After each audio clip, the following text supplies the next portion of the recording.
It's Thursday, October 21st, and you're tuned in to the TNIAB podcast. I'm Vince. I'm Anthony. And this is the Geek Chic Culture Show. We talk about all the cool things in the whole wide world. Last week I said we had nothing to talk about. This week, Slow week. we got stuff to talk about. Nothing. We got lots of stuff to talk about. So much stuff that I feel like I can just fill for time here in the beginning.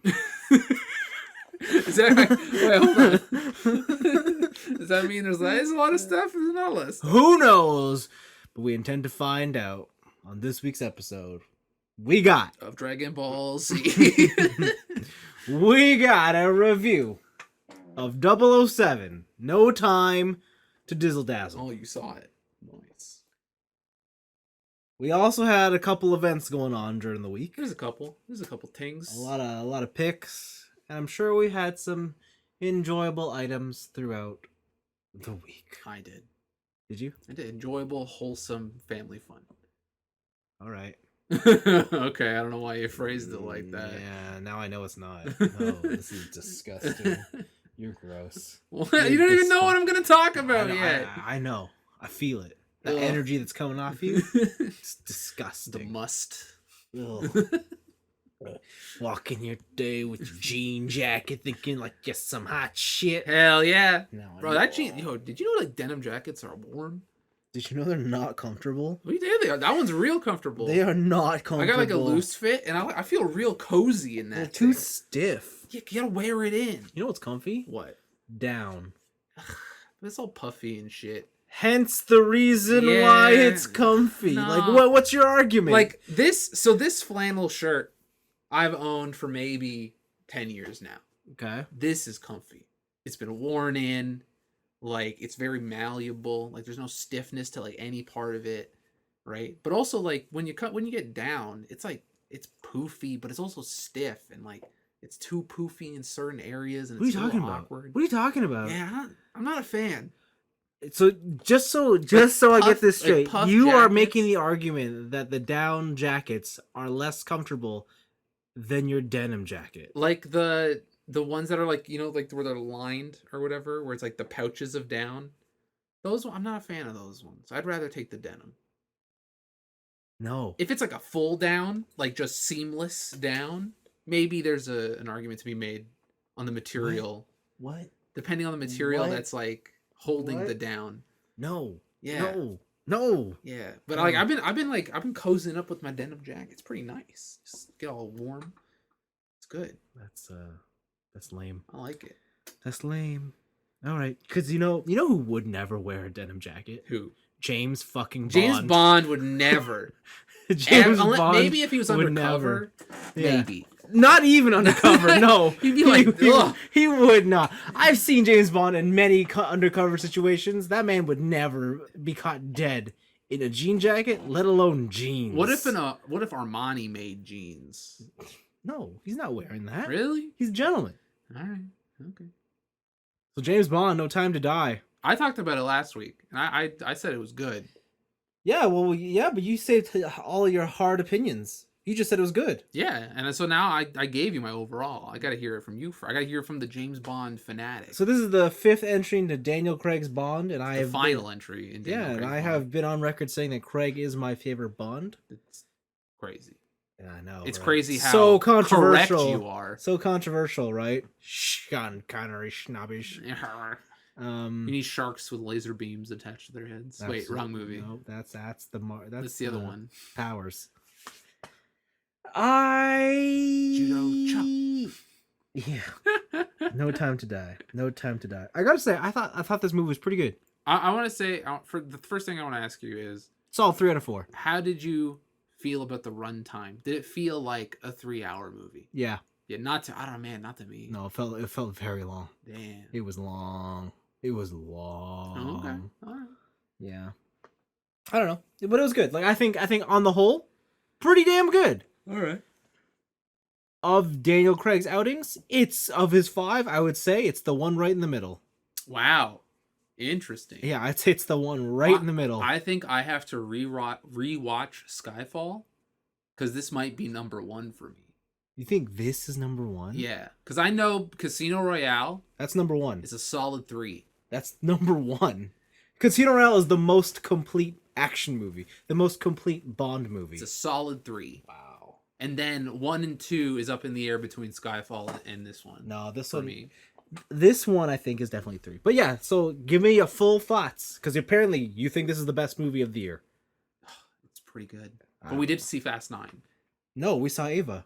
Yeah, we also saw Ava. It's not better than Ava. I think Ava is still.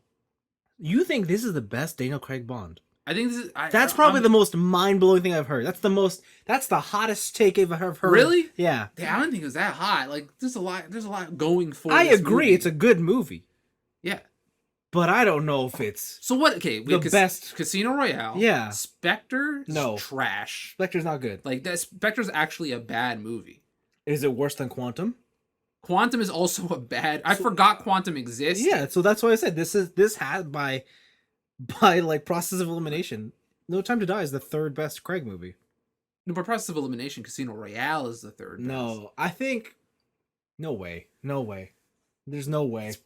I'll rewatch those 3, and then I'll I see think what's yeah, up. maybe you should. Maybe You I should. You got that UMD copy still? No. No. What happened to it? Put on eBay. You put on. That was a present. Yeah, I know. That's from deep within my heart. I knew you would love that. I gift. know, and you gave me $100. So yeah, this I don't know, this movie kind of like brings together everything I would want out of a Bond film. They have their segments of mind game dialogue. They have their big action set pieces. Okay. They have their classic spy bullshit. But now they also have like the added element of like vulnerable Bond. Okay. Like I don't know, they kind of show it in the other movies. Yeah. But in those ones it felt more I don't know, it felt less natural, I guess. In the way it felt more like a writer is trying to make Bond more sensitive rather than the character Bond is now. Do you forget Casino Royale? I don't think so. You know that half that movie is the whole point of him like reevaluating his life and understanding that like he doesn't want anything and that he gets heartbroken. Yeah, it just felt so K-drama. It felt so forced. What do you think? And this one doesn't? This one felt like more natural. Maybe it's because like the runtime. This one was like beating you over the head. The fact that they threw spoilers. I'm gonna spoil something right now. The fact that they threw in you know what? 1, 2, 3. You better pause this fucking episode because I'm gonna spoil something. Here we go. Bond has a daughter. Like the fact they threw that in there, like it couldn't have been more. Like, but that makes sense given his past relationship with what's her face. Yeah, that's what I'm saying. Like, this is the one that felt like, oh my god, we get it. I don't know. The parent dynamic, I think, got me more than just like, ooh, I'm lonely. It's like, bitch, you made those decisions yourself. Get over it. Yeah, but he makes the same decisions here. What are you talking about? You're talking about no, doesn't he owns up to his like family needs. Okay, all right. He rises to the occasion. I mean, sure. I'll rewatch Casino Royale. How about that? Because like what you're telling me right now is everything that makes Casino Royale great. I'll see. We'll see. I'll go back to Casino. But right now in my head, okay, this or Skyfall. I definitely don't think Casino Royale is better than Skyfall. I like Skyfall a lot. I've heard that argument a lot, and like I think that is more 50-50. People either think you take Skyfall or you take Casino Royale. Yeah, okay. All right. It depends what you want out of a Bond movie. Okay. But yeah, I don't know. It also had to do with the runtime that this movie kind of like ticked everything I would want to see out of a Bond because it is his final outing. Yeah. And they just everything is executed with such like precision in terms of like character development, in terms of action scenes, like I said before last week, like there is no part in this movie where I felt bored or disinterested. Wow. And during my whole time in the theater, the credits rolled and I was like, oh shit, the movie's already over. Like I didn't feel like it was a slog, like it was a 3-hour movie. Yeah. It was, I don't know, that's good to hear. It was great. Okay. I loved it. But you hate it It's your least No, you love Spectre and Quantum more no, than this movie. no. I think this movie's definitely better than Spectre and Quantum. That's for Okay, sure. all right. That's for sure. Like I said, I think this is a good movie. Okay. I just don't think it's great. Did you see it in IMAX? I did see it in IMAX. Okay. Yeah. Because I gotta say, seeing it in IMAX, man, the sound, whew, blew me away. Man, this movie is a case for you can't replace the theater. Yeah, right? absolutely. Yeah, it was one of the times I was like, oh, I'm glad I went to see it in IMAX because Mm-hmm. it was good. Yeah, no, I think the runtime. I don't have an issue with the runtime. Like, it's a long movie. It's a long movie. That's not really something I'm gonna complain about. Do I felt like they could have cut out certain parts? Absolutely, but meh. Like, I'm not upset that it's That they're there. yeah. Like, yeah, it's fine that they're there. I think for me, the thing about this Bond movie is that the things that make it great, like the idea behind No Time to Die and the fact that like this is his final outing, and because of that, certain circumstances unfold. That's what makes it great, but that's also the reason why it doesn't make for a super great James Bond movie. Interesting. Like, we know this is his last one, so like, you know this is gonna end in a certain way. Yeah, whether you want to say good or bad, you know it's gonna end definitively, and it does. But there's things about just the tone and the mood of the film that, while I appreciate, they're also just like, I kind of don't care. I was super into the way this movie opens up. Like, they give you a little bit of a flat, like two different flashbacks. One for the girl, and then they flash back to James Bond and stuff, and they're in like Italy, and at that point, like, it's just beautiful to look at. The cinematography, the action sequence that they go through, where he's on like a motorbike, amazing. Just it was like, wow, this is why I love going to the theater. Like, this is why I love James Bond, or like an action movie. And then I think after that, it kind of just went from scene to scene, and I never felt like I was disappointed with what I was watching, but it also didn't feel like I was blown away. Really? Like, even for me, like one of my favorite action scenes was actually the forest scene. See, even that, I was just like, okay, cool. It's foggy, it's the forest. Like, the coolest thing about that scene for me was everything prior to that being like, see, all you need to do is buy a Toyota. You don't need a Land Rover. Exactly. Like, that's what I took away from Just that get a scene. Tacoma. Yeah, I was like, I only need the Toyota Land Cruiser. That's what James Bond is driving. Sponsored by Toyota. Like, but all the enemy vehicles were Land Rovers. I'm like, see? You know what they say? Built Toyota tough. Something like that. Yeah, that's the line. That's the line. Like that scene was cool, I guess. Like, they introduce a lot of tertiary characters who you initially think are gonna be more significant, but really, it doesn't really matter. I don't really care. Like, what, a certain dude died in the forest, and I think you're supposed to feel like more, I don't know, sort of emotion towards him in terms of like a hatred or revenge. But I was kind of just like, whatever. You never get to know him. I took that more as this is James at the because the way that person dies is very cold, and it's more like you can see now he's at the end of his rope. He is. Yeah, I feel like that murder has arced a new version. Yeah, I get it. Like, I feel like it's supposed to hit harder, but to be honest, I don't think it does. I think it's another person he kills. I thought that scene was good. I thought it was whatever. What about the Christoph Waltz scene? Like, it was a cool nugget, but it has no. Yeah.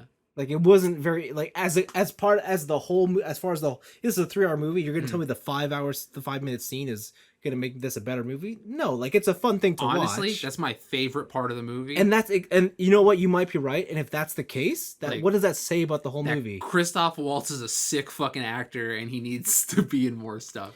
I think the biggest disappointment with No Time to Die is its plot and its villain. Really? The whole, like, MI6 secret thing, whatever, like, and it's kind of just like, it's obviously James Bond. A lot of it is all bullshit in terms of, like, keeping secrets from the people who keep secrets, bro. But the villain is easily the worst part of this movie. He's such I can't bring myself to hate him because he's such a classic Bond villain. He is, but he's so lame.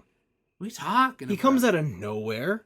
Like, you don't know Super evil. your only backstory is they killed his family, and suddenly he is this super huge organizational. Yeah, he's the man behind the throne. And then the ending sequence is such a letdown. They did kill Like, him what? in a weird No, way. not even him. Like, he has the fucking gun. The enemy, like the bad guy, has the gun. He shoots Bond. That's a Bond movie, though. I know, but like it just like it was so plainly obvious and cheap the way it was done. But that's so plainly James Bond, I would argue. Like, but is that Daniel Craig's James Bond, or are you saying James Bond as a whole? I would say because there are instances in Daniel Craig Bond movie, even within Casino Royale, where you're like, just shoot that bitch, right? It's like you don't have to whip him in the balls with a rope all day. Just blast him. Yeah, but I think with the Le Chiffre, like, you understood his character more. Like, he was the kind of guy who wanted to play with you and mess with you. Mm-hmm. Like, but I don't know if that still makes it a reasonable decision. Like, you're supposed to be this ultimate mind-gamed motherfucker. Like, but he was never that way. What are you talking about? In Casino Royale, he was never the ultimate guy. He was always working for someone else. Yeah, well, that's what he thought of himself as. No, he was always under pressure. That was the whole point. Maybe I do misremember. Like, the whole point of his character is he's basically under pressure because he's in trouble, and that's why he's doing these things. It's not that he's like a huge mastermind. It's one of those things where, like, I took him as he thinks himself a mastermind, but he is now in a fucked up situation because he's not the mastermind he thought he was. Well, I mean, there you go. And like, he can't, and of course, he also can't kill Bond there because he needs the money. Just blast him. No, he needs the money. Nah, just blast him. You gotta watch Casino Royale again, man. Just blast. Anyways, yeah, Rami Malek's character is just what a disappointment. He is a very even not Daniel Craig. He's just a Bond villain. I know, and I think that's why what I said, like, there's things about this movie that make it great, but also bad because it's the wrap up one. You get all these like thematic things that you've seen throughout his run, and you also get these things that kind of encompass what traditional Bond is. Like, I don't remember them using the DB5 with all the gadgets as much as they did. It was cool. Don't get me wrong, it was cool, but it was definitely one of those. This is definitely not the Daniel Craig Bond. I can see that. Right? I can see that. And there's just moments like that throughout the film where I didn't know if I liked it or not. Yeah, that's more or less like my stance on it. The smoke screen. Yeah, like, it's cool. Don't get me wrong. Like, I think that stuff is cool. I just don't know if it's cool in the context of Daniel Craig.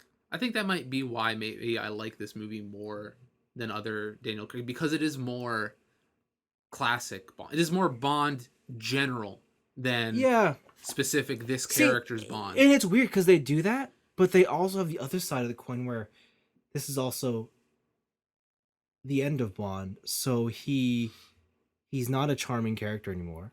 Like, he can't woo women. Yeah, and that stuff to me is like not. Well, he said he woos the one girl. Who? When they're working together in South America, and she's like, "It's my first job," and she's like, He doesn't woo her. What are you talking about? Woo. No, he doesn't. He never has her.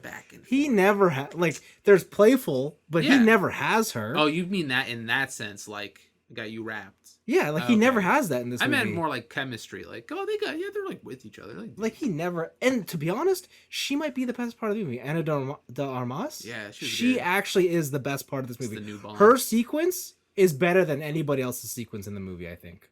It was that I don't know, that whole sequence reminded me, it was very Uncharted. It was absolutely, absolutely. And there's a point, like, she does it in this dress and heels, and none of it looks hard, clumsy for her. Yeah, like, she looks very, like, I know how in to use control heels. of her body. It's wild.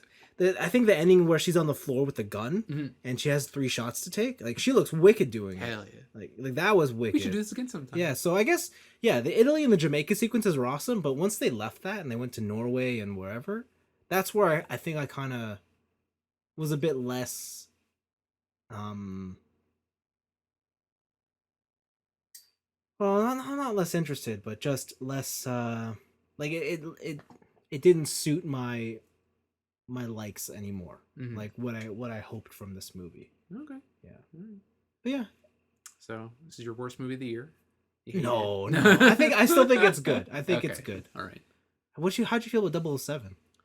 Oh, the 007? Yeah, the 007. I felt that whole segment was just very like, check it, like, we're modern, we're with the times, bro.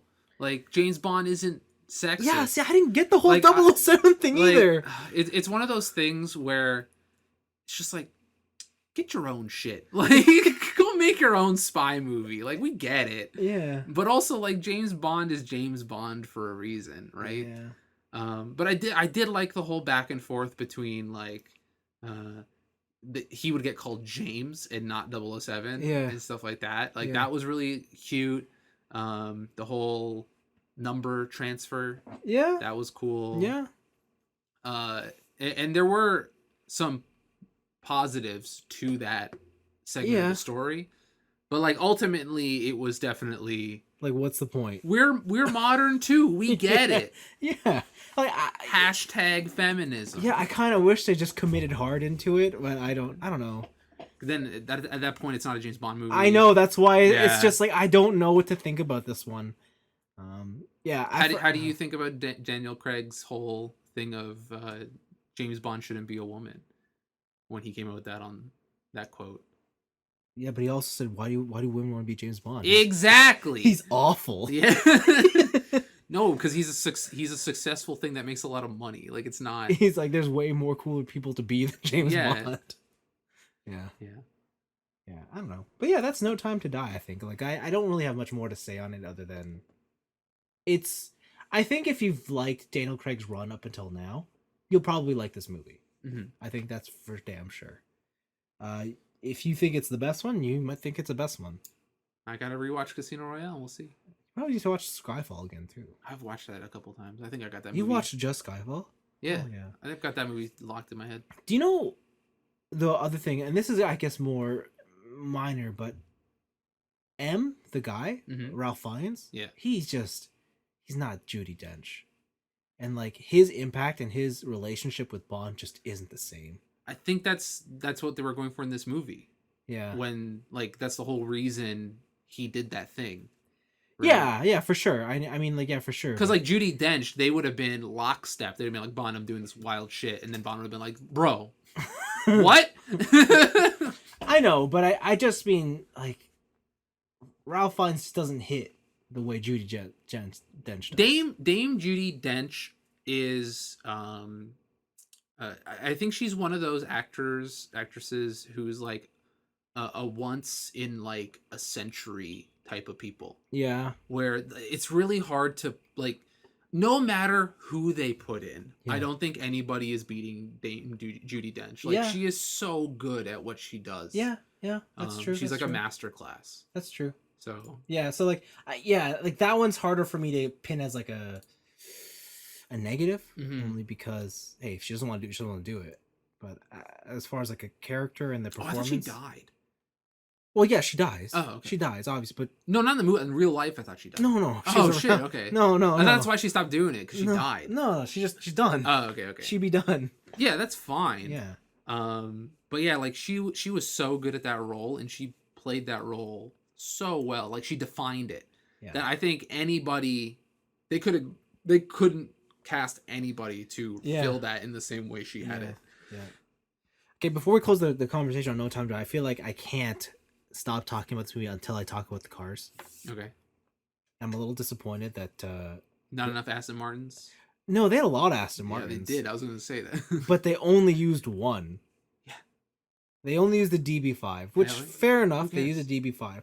Because my favorite part is he goes back to London, he pulls out a V8 Vantage. I was like, is he going to use it? No. And no, he doesn't. It's just there. Then they cut to MI6, and in the background they have the, I think it's the Aston Martin Valkyrie. Yeah.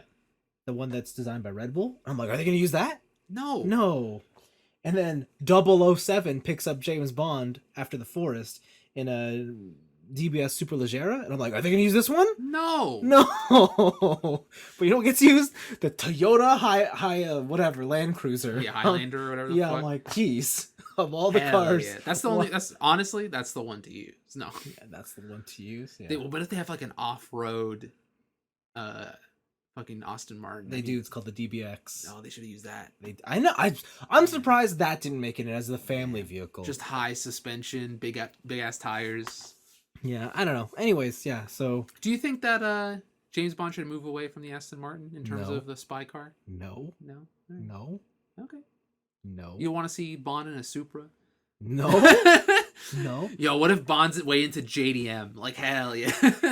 Bond can drive whatever he wants to drive. Yeah. I just feel like if it's the MI6 who supplies him with the car, Yeah, should be. It's got to be an Aston. Yeah, okay. That makes sense. That makes sense. I have no doubt in my mind Bond would be like, like Bond in a Rolls Royce. Yeah, he'd be like, give me the Ferrari. Yeah, cool, whatever. I'll drive the Lambo. No, he gets the Rolls Royce with the suicide door, but yeah. instead of an umbrella in the pop out, it's like a fucking sword, or it's a gun. A sword? I don't think Bond would ever use a sword. It's a rapier. Oh my gosh.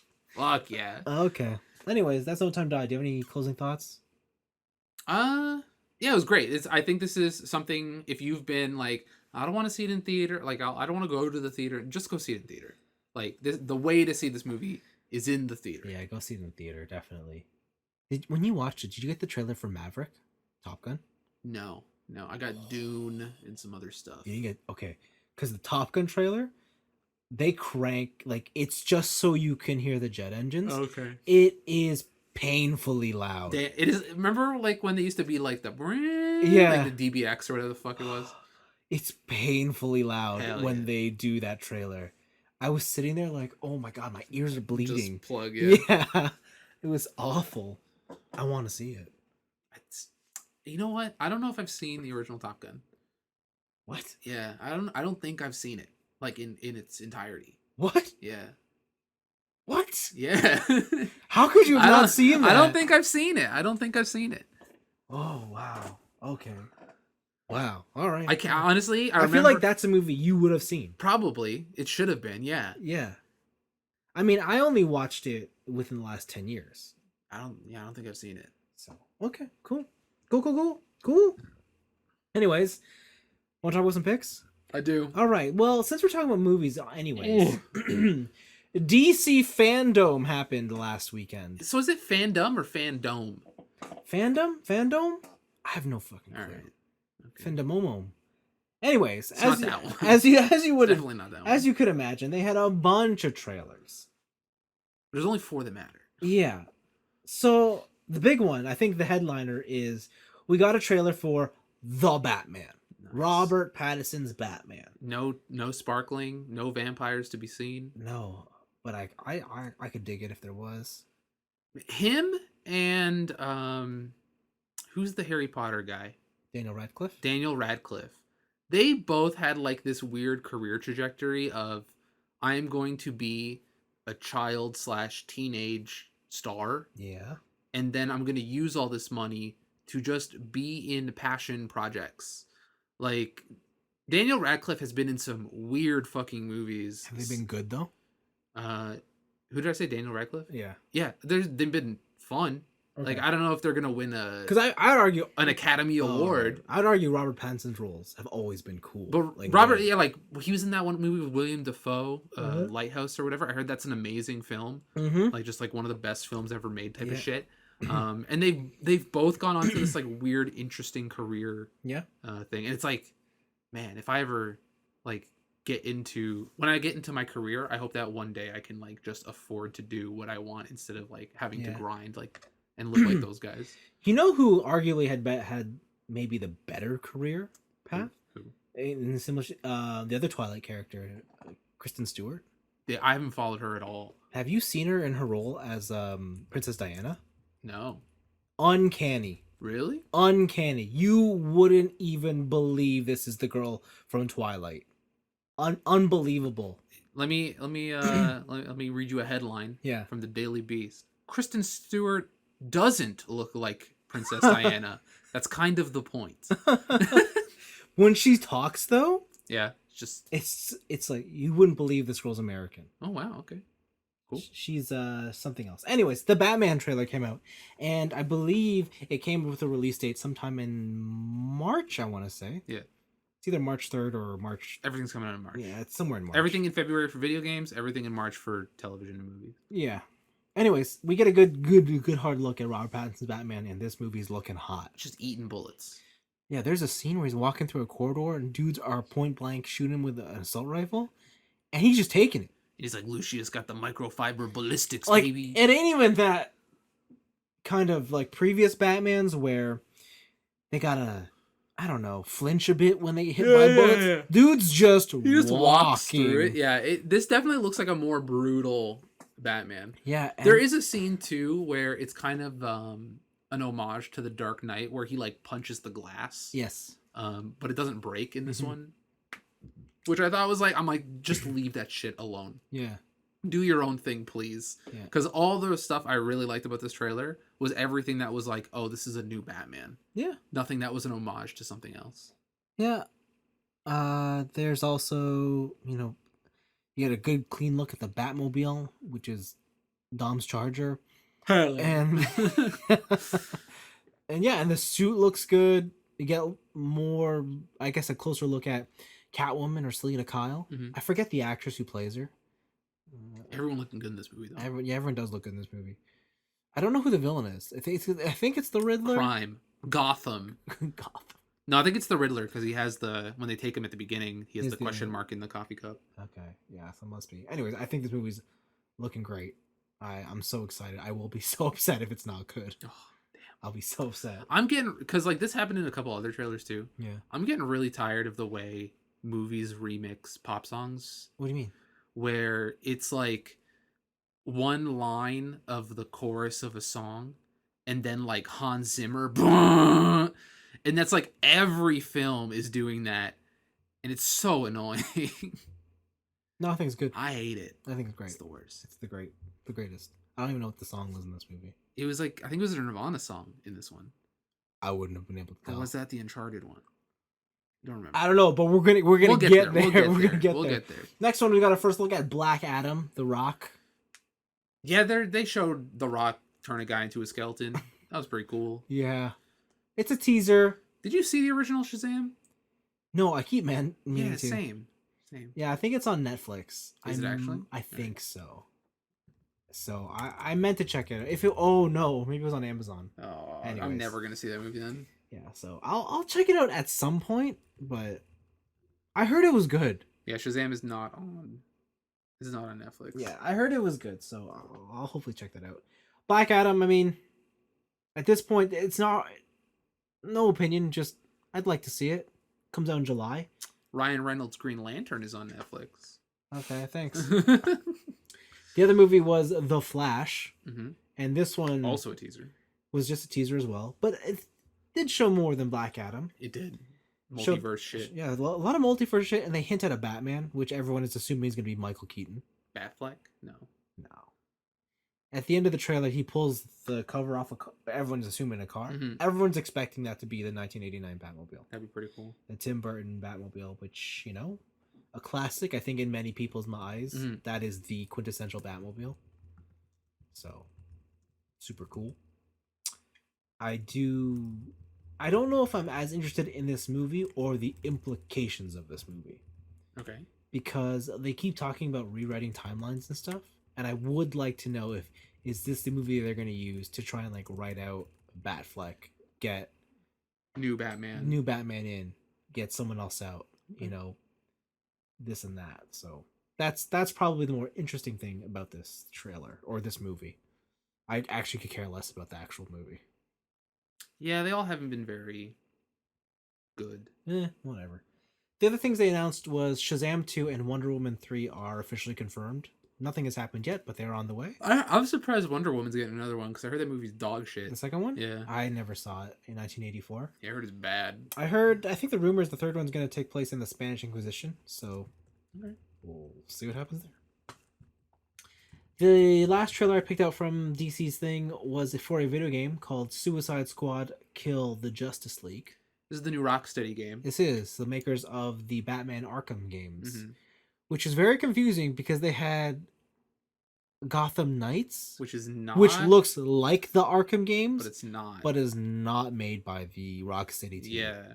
That was the confusing one. I think that kind of just goes to show like how impactful those video games were, like the whole Arkham series on like superhero games in general. Absolutely, they might still be some of the best. Arkham Asylum might still be like my favorite superhero game. You hate old games. I do now. That game's retro. Well, I loved it at the time. Doesn't mean I couldn't appreciate it when I played it. Okay. Just means I won't go back and like it again. Was it Batman what? Arkham Asylum? That was the one that was way more Metroidvania. That's why. Yeah. Because I think with Arkham City they made it open world. And yeah, bro, 2009 that game came out. Bro, I guess it's retro. That's old as shit. Retro. I would never play it. Honestly, disgusting. Gross. Don't ever play it. Best superhero game though. But don't ever play it. But don't ever play it. Only the cool kids will play. Yeah, unless it's remastered, then you can play it. It. Actually, how come that trilogy hasn't been remastered? Dude, it hasn't been that long. Uncharted says hello. Yeah, but Uncharted. Mass Effect says hello. That also didn't need to be done. But also, like, Uncharted's good. Whoa! Are you saying the Arkham series is bad? No, they're good. I was gonna say, wow, I'd have to take your video game card away. I did not. I just want to talk shit. Oh wow. Okay, now we know. Now we know. But the Mass Effect ones did not need to be redone. No, they absolutely did. No, they did. Anyways, Suicide Squad killed the Justice League. Definitely, someone saw the Guardians of the Galaxy movie and said, "We need to get something like that. Yeah, we need that." Yeah, and this game, story wise, seems a lot more interesting than that Guardians of the Galaxy game. Oh, absolutely, absolutely. But they didn't show any gameplay, which is concerning. So what is this game? I would assume it's like a team brawler. You assume? Yeah. Or it'll be like the Arkham games, but you switch characters as you go through the story. What if it's literally just like the Guardians game, where you only play Harley Quinn? That would be trash. And you send in the other three. Trash. Because not having it. It could be not having it. It could be the way. Here's the thing with like Western made action games. You love them. The action in those games are never good enough to just focus on a single character. And that's why they always have, like, you can play 17 different people. Just don't realize that our fighting engine's garbage. Right? Like, nothing ever comes close to a Devil May Cry or a Ninja Gaiden or anything, like, as technical or fluid as that shit in the West. Yeah. That's why you got Oblivion. And you jump up mountains to get your stamina up. Like... That's true. So hopefully it's not that. Yeah. Like, that's the main reason I'm so iffy on the Guardians game, because they're like, you just play as Peter. I'm like, oh no, I'm just gonna shoot guns. Yeah, but that Spider-Man game was, you just play Spider-Man. Yeah, like, and I got tired of the combat by the end of that game. Like, actually, maybe like 3/4 of the way through that. Did you get tired of the Batman combat in the Arkham games? Because that combat never changes. It never changes. That I got tired of the gameplay, but I never got tired of the animation. It was always really satisfying, like chaining together a counter into like some brutal, like that guy's dead, but he's not dead, like, because Batman doesn't kill, right? Like that kind of shit where they go over the top. But anyways, Suicide Squad, I mean, the trailer looks hella fun. It looks great. I'm down. I can't wait to play this game. All right. Assuming assuming it's a game and it's not just a movie made by Rocksteady. Yeah. Okay. Getting out of there, Sony today dropped a bombshell trailer for this little movie called Uncharted. I can't believe this is real. I can't believe this I can't believe... No. Sony didn't drop it. PlayStation Studio dropped it. They dropped it. My bad. They make the most... I think they're still making the most money for Sony overall. They should. Technically, they should. Compared to everybody. Yeah, who's buying Walkmans anymore? Nobody. Wow. Yeah, that's true. Except for me when I get a new Walkman. Dang. Stars Tom Holland and Mark Wahlberg. What a pairing. Mark Wahlberg as Sully is not as old as I want Sully to be. He doesn't have enough mustache to be Sully. Yeah, he doesn't have enough Hawaiian shirt. Tom Holland is a child. So obviously this movie is set up to be a prequel to the video games. Which is weird because they pull everything from the later games. From 3 and 4? Yeah. And 2. Yeah. Right? Wasn't the original teaser like him hanging off a fucking train? Like in the mountains? They take all the key components from every game. Yeah. Put it into one movie. Yeah. And it's like, this can't be a franchise. Like, this has got to be a one-off. No, right? this is the beginning of something new. What are they gonna use? They'll make something. It's Hollywood. Are they gonna get the fucking dumb ancient yetis you had to kill at the end of 3 with the golden crossbow or whatever? That could be in this movie. Shit was stupid. That could be in this movie. What are they gonna do? I don't know. Hollywood ruins. God damn it. Just do the games. Like, the games are popular for a reason. Here's the thing. If this wasn't titled Uncharted, I would not have any interest in this. It's very generic. Yeah, I hate that it looks as bad as it does. It's one of those things where, like, it's true. You can't make a good video game movie. Because the thing is that it's not even that video game stories are bad. Because those Uncharted games, yeah, the writing quality on those games are Hollywood quality. It's just that Hollywood does not respect games. Why would they? Why should they? Because they make more money than them. Who cares? Who gives it? It's not art. Who cares, man? Do you see video games wearing Donna Karen on the red carpet? Yeah, this is one of those things where, like, traditional media has looked at new media and they're like, hey, let us do this thing. But they don't respect it at all because they still think they're Hollywood. They think they're the hot shit. And no, we'll just do it the way we do it. This is what'll sell. It's like, no, like, this is why the game sold. Like, this pacing and all this shit. We didn't, like, cram every set piece into one game. I mean, I'll keep an open mind. Just because they pulled certain imagery doesn't mean that the movie is going to be bad. It doesn't give me hope. It's put me in a mindset of guilty until proven innocent. I don't know. I guess what I just have to wrap my head around is this is not canonically related to the games. It is its own thing. Yes, it is. And so they can do whatever. They can pull inspiration everywhere they want. Mm-hmm. If they pull together a cohesive story and the chemistry between Wahlberg and Holland is great, then I'm down. I listen, I'm not saying that I want this movie to be bad. Okay. I want this movie to be good because I want there to be a good video game movie. Yeah. But it has all of the trappings of previous video game movies where Hollywood does not respect the source material. Yeah. I think the only significant red flag for me is Tom Holland's portrayal of Drake, and I don't see the video game Drake there. Like anything. I see video game Drake in the flashbacks of 4 when he's in the orphanage. That's what I see. Okay, fine. Fair enough. I don't know if that's the one I want. Yeah. Like the reason that... Who's the guy from Firefly? Oh, Nathan Fillion? That's the casting. Have you seen that fan-made film? Yeah. Yeah. It's sick as fuck. Yeah. I remember seeing that and I was just like, oh, this is perfect. Why does Hollywood hate Nathan Fillion? I don't know. Why won't they give him a good role? Sorry, not a good role, but like a mainstream role. I don't know. Yeah, I don't get it. He has such a following, but I guess there's just something about him that Hollywood is like, you're not pretty enough, you're not young enough, you're not. But that's why. That's the appeal. like what's the thing? Like, to be a model, you got to be a little bit ugly because it makes you interesting to look at, type of thing, right? Yeah. Like nobody wants to look at perfection. Yeah, that's true. So. Uncharted, the movie, dude. February can't come quick enough. I hope it's good, but I'm worried. Okay. Let's move on to another event. Apple had their big event. I think it's their last event of the year. Who cares? Everyone cares. Everyone cares about the Apple event. You gonna buy one of these? I want to, but they're so expensive. But you're not gonna buy that watch, so. You're right. You're not gonna buy that 10K James Bond watch. Might as well buy a 10K laptop. That's true. 64 cores or whatever the fuck it was. So, Apple has refreshed the MacBook Pro. Yes. Or not refreshed. They've redesigned, relaunched, and they've put in their brand new M1 Pro and Pro Max chips. Pro Max. Max. What a dumb fuck. It's like a Nerf gun.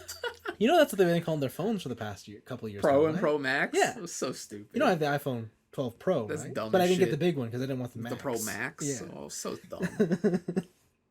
Anyways, the interesting thing about these laptops is first the hardware design they've done is they said, okay, in recent years, Apple has gone and just gone full minimalist, only offering you USB-C ports on your laptop. That's it. 2 and 4 if you paid an extra couple of dollars. You know why they're doing that? Because the EU is gonna pass the law saying have standardized ports, assholes. But they had USB-C. That is standardized. Yeah, but no more Thunderbolt. That is the same thing. No, they're different. They're different ports. Sorry, there's different transfer speeds. Sorry. Apple only had Thunderbolt ports. There we go. But that doesn't matter. It's the same socket. No, there's different, like, they're not this, like, USB-C is faster than Thunderbolt. No, it's not. I'm pretty sure it is. Thunderbolt 4? Oh, I don't know about Thunderbolt 4. No, it's not. Thunderbolt 4 can carry can daisy chain video displays. I was watching a video on this, and then the guy was like, USB-C is faster than Thunderbolt, and that's why it should be standardized onto Mac shit. Like, but USB-C and Thunderbolt are interchangeable on the Mac. That's what I'm saying. Like, they're the same thing. Oh, so in this computer, they have a port that's like a magic port that is both. That's what I'm saying. Thunderbolt, like the connector's even the same. Like, it's all the same. Okay. But that's what they used to offer, just the 2 ports. That's it. So what they said is, we're gonna bring back HDMI. We're gonna give you an SD card reader. We're gonna give you an audio jack. Remember when your laptop had functionality? Yeah. They're gonna give you an audio jack. But the cool thing about their headphone set is it supports, I forget the verbiage they used, but basically whenever you need an amp for those high-end headphones, they just built that into the laptop. So you don't need the amp if you just have, like, if it's a built-in DAC, I guess. Pretty much. Okay. They've put that in there, so you can just use them directly from your laptop. Cool. They brought back MagSafe. Do you remember MagSafe? MagSafe, honestly, MagSafe is sick. That is the one thing I will applaud Apple on. Yeah. I fucking love MagSafe. So they brought, like, I still have MagSafe on this MacBook. Like, my laptop has USB-C, and it kind of clicks, right? It's just like, you get the click, and it locks. Oh, yeah, but it gets in there. But it's in there. Yeah. But MagSafe, I feel so much safer. like when it locks in, it's satisfying, but also the connection is weak enough to where if something yanks it, you're not ruining anything internally. Yeah. So they got MagSafe in there, and it supports fast charging, so you can get your laptop to, I think, 50% in half an hour. That's insane. So that's pretty cool. Actually, no, that's what my laptop does. But it's over USB-C. What's the wattage on yours actually? I actually don't know. I wonder if it says. No, on your charger. I can't remember. I can't read. Is it 45 watt? Okay, yeah. All right. Yeah, because I think on the Apple ones they're 96. Damn. So that, I think you have to get those ones to support fast charging for them. 45 watt, 100 to 240 volts, 50 to 60 hertz. Yeah. Input. But the big news is their chipset that they've used, and just for comparison. We all know the NVIDIA 3080. That's a pretty powerful graphics card. It's the one everyone wants. So Apple has managed to make something as powerful as that and only use, I believe it's half the wattage. Wow. And that's the big news. Now, what does that mean today? Not a whole lot unless you're into video editing. Like, if you want to play games, like, there's not really... And as a person who posts the YouTube... versions of this show. Yeah, I definitely need my JPEG to render as fast as possible. Pretty much. Yes. So like that's like buying all that power today. Is it going to be useful for you? To be honest, I don't think anyone really needs that kind of power in a laptop, a MacBook. Sorry. Yeah, the thing I heard is like if you're buying that insane high end version of this Pro, like you're probably better off just having a render farm. Yes. Like if you're doing that kind of work. Yeah. The example that they put off was that you could run 3 Apple XDR displays, which are $1 billion. Yes. And then also run a 4K TV at the same time. That's insane. That's the example they put, but again, you're right. Why would you buy a laptop if that's your setup? Yeah, I think this would be a thing if planned obsolescence wasn't real. Yeah, this would be a thing where it's like you could buy this and then never buy a laptop in like 20 years. Okay, 20 years is long. I don't know if it's that. Okay, but it's cool. It's a cool laptop. It comes in 2 sizes. It comes in a 14 and a 16. The way they did this is they reduced the bezels, except the webcam. They gave the laptop a notch. Yes. What? Yes. What? Listen, you know me and notches. I love the notch. Why? I think it's a cool aesthetic. Why? I'm a fan of the notch. Gross. Know what I was more of a fan of? You know, remember when like Samsung put the hole like in the middle of the screen, like in the corner? I like that. That was cool. That's disgusting. Yeah. Now, in Apple's argument, they say the notch doesn't take any more screen real estate because you always have the menu bar at the top of Mac OS. That's a fair argument, except when I'm on a video call and the whole screen becomes a camera. Nice. And I get it. It's just the top middle part. You can get used to it. But also, no, I don't want to. Because if I'm going to pay $2,000 for a laptop, I don't want it to have a notch. Like I just don't want the notch to now become Apple's design uniqueness. I'm in. Like, I do not... The fact that they still have it on their iPhones... It's only a matter of time before it shows up on the iPad, and then I'm like, why? But anyways, the new MacBooks look cool. Do I want one? Absolutely. Can I afford one? Probably not.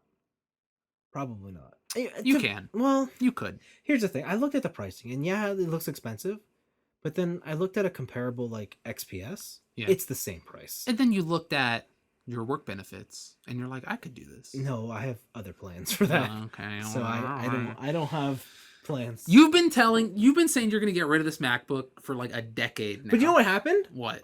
I built a PC. Yeah, but now you need a MacBook to go with the PC. Why? So you can use all your Mac shit. If anything, I'll buy an iPad. Oh, I didn't realize I was hanging with a boomer.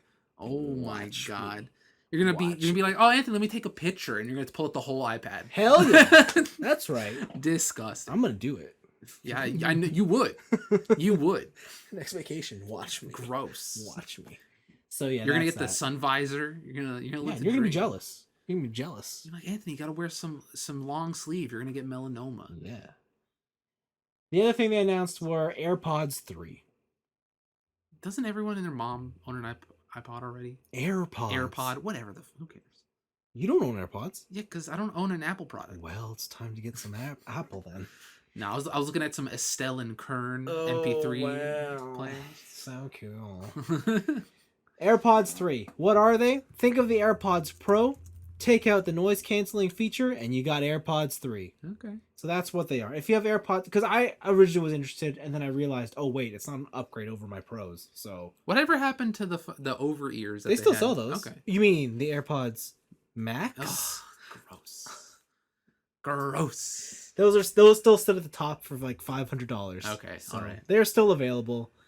You know, those are heavy. I would hope so. They are heavy. I would hope that it's made out of like primo material. Oh yeah, they're comfortable, but they are heavy. The big thing that they're advertising with the new AirPods is spatial audio. Okay. And if you have the Pros, the AirPods Pro, you already got the update for it. Maybe I should get it to go along with my $1,500 MP3 player. Why? Why? So I could play FLAC, baby. No. Spatial audio is pretty cool. I've been using it on my Apple TV watching it at night. Yeah. And I didn't realize I had it on at some points or when it first happened. Yeah. But the idea is that even though you have your headphones or your AirPods in your ear, it's supposed to sound like the sound is coming from the TV still. Mm-hmm. It's kind of weird and trippy. Why would you want that? Because some people don't like the intense, immediate boomingness right inside your ear. Well, those people are weak. No, because when you're in a theater, you don't want that. You want the room to sound loud. Yeah, that's the negative of the theater. What? I want to hear it like if I'm hearing it. Like, no. I don't want to hear it coming from like, oh, there's a speaker here. No. You don't want to hear. No, but like when you're in real life, when I'm talking to you, you don't want to make it. You don't want my voice to sound like it's right in your ear. Or don't do I? No, of course you do. But like, of course you do. Who doesn't? Who does? Especially you, listener. That's why you're doing it right now. That's why you're listening. But the idea is to make it sound more natural. Okay, because when you say coming from a TV, I'm imagining just a front facing. Everything is coming from the. Sorry, front. no, not like that. It's more like it comes from in the room. Okay, that makes more sense. Like a surround, like 7.1. Yeah, but it's not quite surround. It's just. It sounds a lot more natural. It's hard to explain. You have Okay. to just experience it. It's kind of strange. Wow. Yeah. You gotta experience it. Yeah, you do. Just gotta experience it, bro. Who are you? Do you want me to tell you more about disruption? Who are you? If you're not, You've gone off the rails. if you're not, Don't stop it. stop what? Stop. Continue with your Mac talk. If you're not, Don't. if you're not, Don't say the word. Don't. No, you can't. The D word is banned from this podcast. I wasn't gonna say that. I was gonna talk about experiences Okay. Experience is fine. and the journey. Yeah, that's cool. Yeah. Listen, I'm with you. I'm with you in the journey. When you But take the customer on a journey, Yeah, yeah, of you know, course. Yeah, of course. and have them experience Yeah. something Of course. monumental, Yeah. and then you disrupt it. Ah, you bitch. Ugh. He said the D word. Ugh. Yeah, those are AirPods. Cool. My last pick, Lego ideas. You know what Lego ideas are? No. So I assume it's Lego. it's Lego, but basically any fan can make any build they want. They Okay. put it into the idea chamber, and then you basically fan vote them. If you get 10,000 votes, they go to the Lego board, and the board reviews and says, "We'll turn this into a real So it's set." free labor. Yes, So absolutely. they're exploiting their customer base for free ideas. Yeah, it's genius. Do they get any sort of kickback? Talk about market disruption. That's not disruption. That's theft. Anyways, they do. They get credited, and Okay. they get. All right. I don't know if it's like a royalty thing. It's more to like we buy out your idea. That's insane. So, anyways, Why would you? Whatever. the latest one that got approved Yeah. was The Office, Of course. and I am so excited. Do people still like this show? People love the show. The show sucks. You suck. Duh. Show's trash. What don't you like about it? It's too awkward. I told you. I tried to watch. Anthony, The you're Office. awkward. I'm not awkward. Yes, what you are you talking are. about? You can I'm be. a very well socially adjusted person. Oh, that's what the awkward say. No one says I'm well socially adjusted. No Yeah. one says that. I used to be awkward. No one says I'm socially I- well adjusted. Yeah. You just say I'm cool. I am also that. No, I'm both. no one says I am also that. No, no, no, That's how that works. no. Anyways, the Office Lego set. It's coming. It's wicked. Those are my picks. What do you got? All right. Guilty Gear I heard this is a video is game. back. Did it ever leave? Well, it left for me because Anji sucked. But So instead of finding a new character, you're like, F this game. 100%. That's exactly what I did. You are also the same guy who's like, day one, I'm buying the full-on season pass. I did. Whew. And I played Jacko, and I'm like, this character's too big brain for me. I don't get it. Mm. And then I played Gold Lewis, and I was like, I really like this character. And he's like one rank above Anji in terms of being good. And I'm like, God damn it. All the characters I like are low tier. But there's a new major patch, the 1.10 patch that came out. But like buffs across the board. Oh yeah. Pros are like, this is a completely new game. And the major thing with this is that they've added a lot more combo routes. And Combo wombos. what that means in general terms is that there's a lot more moves that can be canceled into other moves.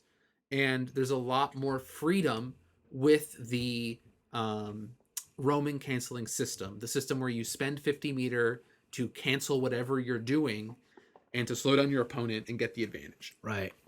So now before command grabs like Potemkin Buster. Potemkin. Once you grabbed, you couldn't RC out of those grabs. Now you can.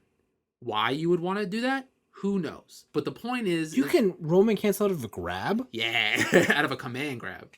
Oh, it's a command grab Yeah. only. Oh. So before you could roam and cancel out of the end of it.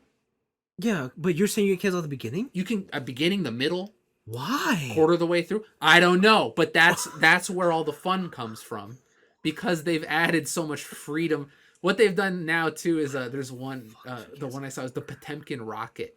Okay. You roam and cancel at the beginning of your up jump of the Potemkin Buster. Oh, because And he just goes, and then you come down with a butt slash for the BM, like just for the bad manners. Because the half animation is the rise. Yeah, yeah. And you just don't fit. Oh. And you're just like, fuck you. Okay, I see. Yeah, I see where this could be cool. And the other thing is that there's the Gatling system. So on the ground, the Gatling system is just another word if you play Street Fighter for target combo. So certain characters get Love like me them target combos. you just go like medium heavy, and that's like a chain of normals. Yeah. Right.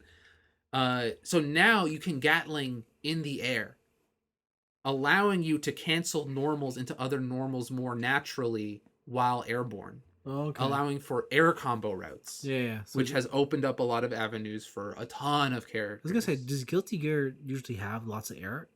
Guilty Gear traditionally Did maybe 90% of the game was in the air. Because Strive never looked like it did. Yeah, no, they tried to like revamp it, but now they're slow. They didn't want to like make it too like old shit like Blaze Blue or whatever, where you're just juggling people for 30 seconds. Yeah. Or like Power Rangers, right? Yeah, exactly, like Marvel. So they're slowly bringing that stuff back in, and the whole crew, like the whole fan base, absolutely loves it. Sounds like you need to be keeping up with this game, because it sounds like by the time if you keep ignoring, you're gonna be so out of the loop. This is the thing is though. This is only the second balance patch since the game's release. Oh, that's true. It's only been a couple months. Yeah, so it's been like maybe 3-4 months. So they're not changing stuff too fast, and this is the biggest change by far. Yeah. The other patch was just like minor character buffs and nerfs, like nothing too crazy, but this is just off the wall. The amount of stuff that you're able to do. A lot of Japanese players are really into it. They're just like training mode is so fun now because I can just lab all this dumb shit, even if it's not optimal. I can figure out all these new fun combo routes to either A, style on my opponent, or B, something that leads to something more optimal. Yeah. Right. And the main takeaway for me is that Anji is now a character. Oh, he's viable? Yeah, he's gotten so many buffs. His butterfly, Shitsu, it's really fast now. You can use it mid-screen. You can kind of use it like a fireball. It stuffs DPs now for characters that have DP. So they have to eat the wake-up options. You have to defend on it. You can't just escape for free. His uppercut, the which never hit on the ground, it was always air to air, now gives you more reward because the knockback isn't as far. So after you land before your opponent, and you can combo into Fujin and do all your bullshit after that. But Guilty Gear, you can't block in the air, right? You can. But not when you're already hit? So when you hit, you get juggled. It's not like Street Fighter where only certain moves juggle. Yes. It's like if you get hit in the air, you're in a juggle state. Okay. Yeah, now I remember. Okay. And it's opened so many routes for Anji. Gold Lewis got some wild shit where you can like Gold Lewis, the coffin man with the alien. Oh yes. He got some stuff where like if you do a certain behemoth typhoon while at the start of your jump arc, you'll get an extended like a super jump while swinging your coffin half the screen. Okay, cool. It's wild shit. It's really exciting now to be watching Guilty Gear. If you haven't followed it in a while or you haven't checked out tournaments and stuff, now's the time because there's all kinds of new tech. A bunch of people I follow are like, this game is the game now. Like we're ready. They're hyping it up as much as possible. It's pretty cool. Okay, that's cool. After that, we have Splinter Cell. Interesting. We talked about this last week. What's the news? According to VideoGamesChronicle.com. Is that a real website? It is a real website. Okay. They have an anonymous source saying that Splinter Cell, a new Splinter Cell is in the works. Like a mainline game, not like a gacha, not a phone game. Like a mainline game. You don't say. Last year, I believe, Yves Guillemot said that the Splinter Cell series needed to evolve before it can make a comeback. And like they said that one of the reasonings that they didn't make a new Splinter Cell was because a lot of fans were like, don't change anything, don't do whatever, like don't fuck it up. And so a lot of their staff didn't want to touch the franchise because they didn't want to like go into a franchise where they're just gonna get shit on no matter what they do. Fair enough. Which is fair. And then also Assassin's Creed is so big now in terms of like what they do on that game that everyone just worked there. But now the rumor is that new Splinter Cell's in the works. Nothing official yet, but hopefully this is true. I hope there's a new Splinter Cell. Remember when we talked about the Nintendo Switch Online Plus expansion pack? Hell yeah. You're going to get those N64 Sega Genesis games? Hell yeah. You can buy a Nintendo-made Sega Genesis controller. Well, they announced the cost of the Nintendo Online Plus expansion. They did. $50 American. How much is the regular? Like 20. More than double. $50 American for N64 games. So, did you buy it or you what? Absolutely not. Why not? Because I own all these games. You can play them on your Switch. I don't want to do that. But you can do it. Nah, if you're going to play an N64, you got to play it on the garbage Trident controller. That's why they're selling it again. That's so crazy to me. $50. Because like the thing is, the base package still gets you Nintendo Online. Yeah. You still play online games. The only thing this really does was some like the Animal Crossing shit and then the N64 and Genesis games. Yeah. Who gives a shit? You're paying more for that stuff yearly than you do for the actual online portion of the pass. How else can I play these games now? ROMs. Oh. Really? Here's the thing. Oh! I gotta hear this. Let me tell you about getting an N64 cart and dumping your own ROM. Now that, gentlemen, is what we call disruption. That is disruption. Nah, it's one of those things where I can't justify the price personally for something I don't own. It's like I would rather buy these games piecemeal and have them as an individual app on my thing than pay you $30 extra a year to have the privilege of playing your shittily ported games, which you also use ROMs to port. Yeah, but is that because you care about video games? What do you mean? Like you care more than the average person? Probably. Okay. But I also care about like content ownership. Well, if that's the case, why aren't you buying fucking Blu-rays? I don't watch movies, dog. Why aren't you buying anime shit? I don't watch anime. I buy my manga series. If there's a manga series, I buy the physical. You know what? books. I don't want to hear you talk about what you've streamed. Okay, don't stream anything. Just buy. All right. Buy. And you know, it is hypocritical, right? Because there are some things that I value more than others, right? I'll tell you what. People who are interested in playing 64 games now, are our age. You know what people our age have now? What? Money. Not me. Well, I just graduated. I don't got money. There are some outliers, but I mean, it's like that's why like a couple years ago we saw the boom in SNES games, right? Also, listen, I was told that if I stopped buying avocado toast and Nintendo expansion packs, I'd eventually afford a house. So. Well, stop buying the toast. I don't know why you didn't listen. It's one or the other. Dude, we told you, but you still can't put the green stuff. What, cabbage? Anyways, yeah. Yeah, I don't know. $50 is expensive. It's not cheap. Like, it's hella expensive. It's not cheap, especially for what online is on Nintendo, and what online is on Nintendo is bad. But I think for a lot of people, they don't even take online into consideration. It's now just... You're going to pay $20 for Nintendo, like NES, or you're going to pay $50 for everything else. Yeah. And playing online is just a happy byproduct of the service. Yeah. It's expensive. Absolutely. Probably not going to get it. We'll see. All right. When you talk about Restar on your fucking Switch, we'll see.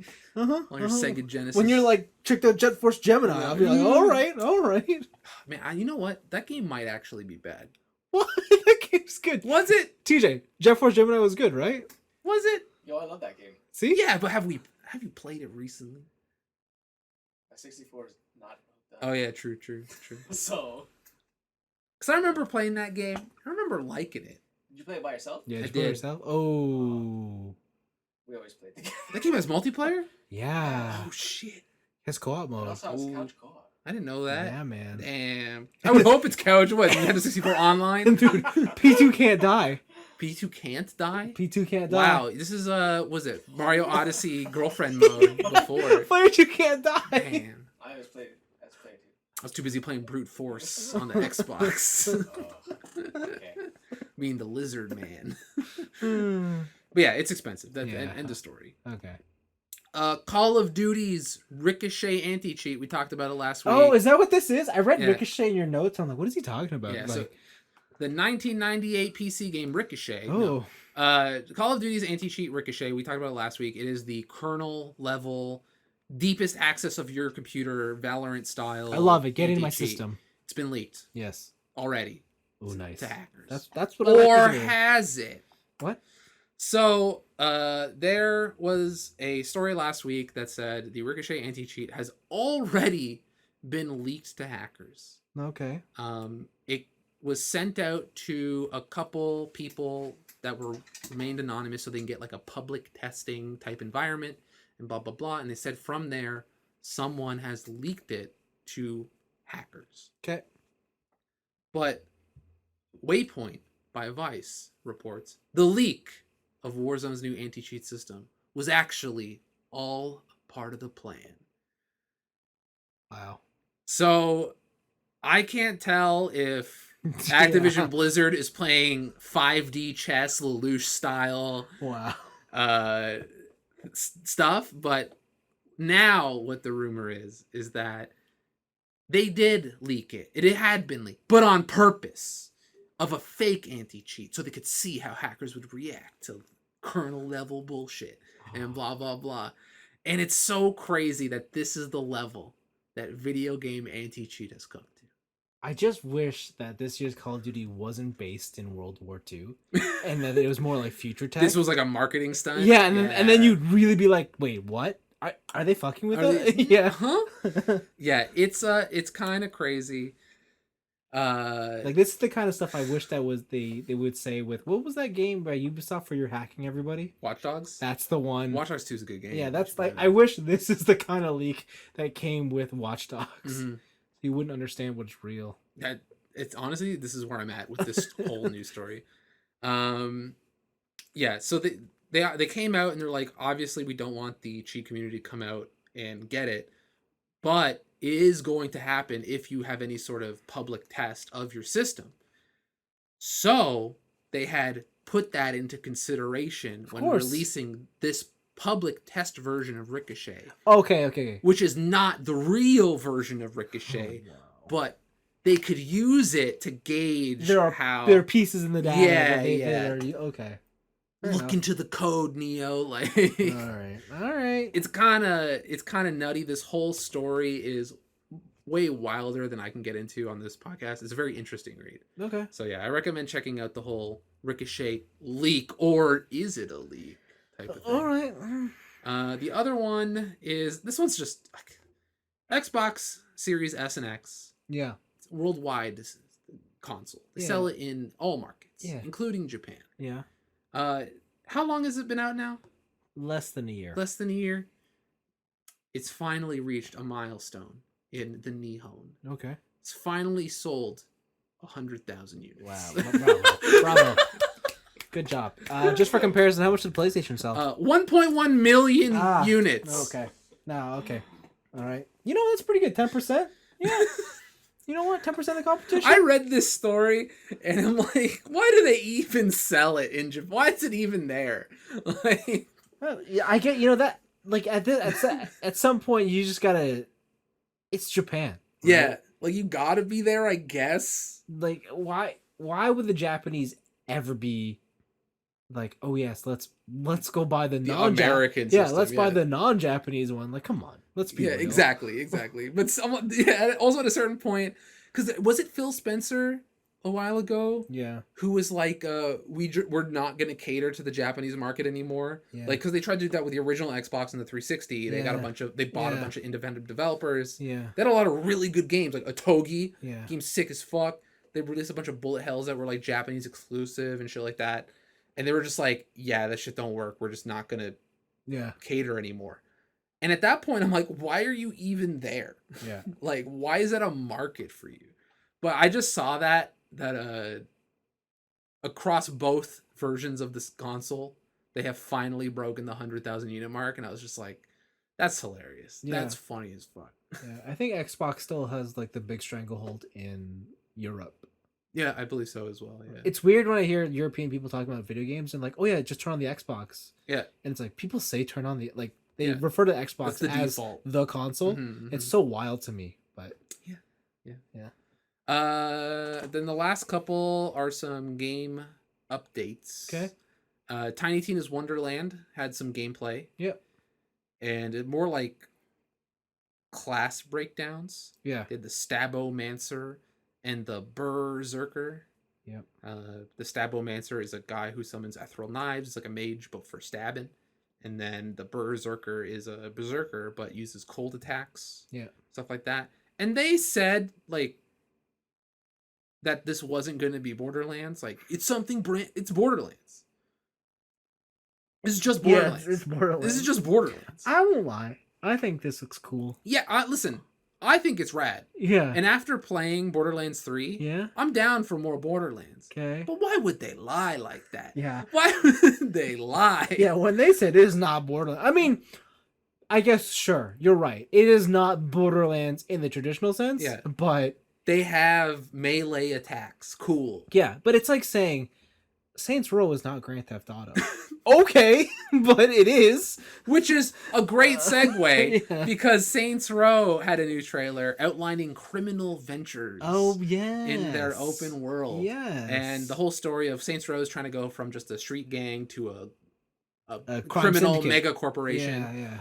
And okay, yeah. And how you do that is by planning GTA 5 style heists. Oh, is that what they've been doing? That's pretty much what this Oh. whole thing is. Oh, right, because you buy a hideout. You buy a Oh, hideout, yeah. you set up the plans. Oh, okay. Each hideout gets you different access to different stuff. Listen, if GTA has been out there, the only competition out there, might as well get a piece of that. I'm kind of bummed Why? because Saints Row, at its roots, Saints Row 1 and 2, they are GTA clones through and through. Yeah. But what put Saints Row on the map was Saints Row 3-4 Get Out of Hell. Yeah. Where they just deviated as far away as they could from GTA, other than the fact that it's an open world where you can steal cars. And now that they're going back to we're a GTA clone again, it feels really like neutered. Because also in this, they didn't really show a lot of the wacky shit that they had in 3. 4 went off the rails, because Saints Row 4, you get superpowers, you get abducted by aliens and shit. It's wild. Wow. But Saints Row 3 was more like, okay, we're going to take the cartoon Looney Tunes aspect of our games and we're going to crank it and then apply it to a GTA world, right? That's why you got like a dildo bat and like all the weird wrestling finishing moves and shit. But now that they're going back to like Saints Row 2 levels of we're crime guys, like I'm kind of like unhyped on the game. Kind of seems lame. Meh. Yeah. But what is cool is Doom. Doom Eternal's getting a horde mode. Oh, wow. I'm I'm kind of surprised it didn't have that already. Same. They had the Slayer gates in the original game where you could like do challenge rooms and challenge missions. Huh. But this is just here is the horde mode. Wow. Did you like Gears of War horde mode? I love Gears of War horde mode. Single player.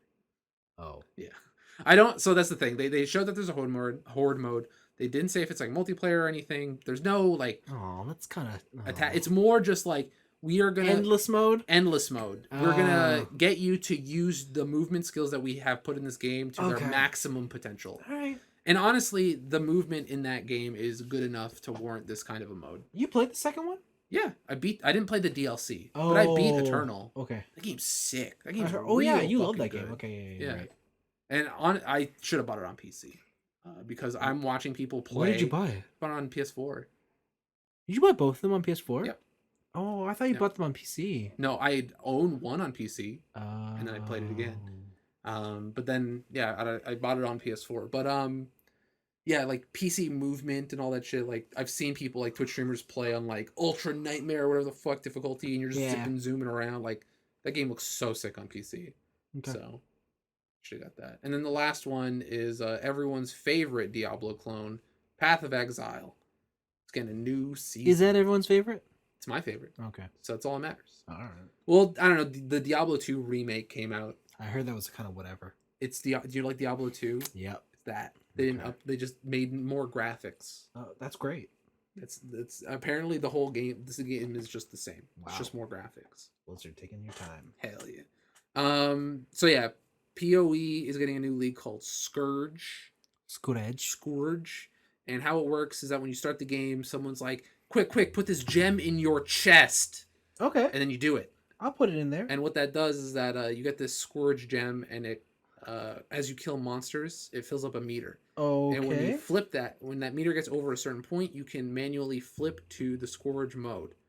And what that does is puts you in an alternate reality of Rayclast, which is the world of PoE, where demons have taken over. You don't know if it's past, present, future type of shit.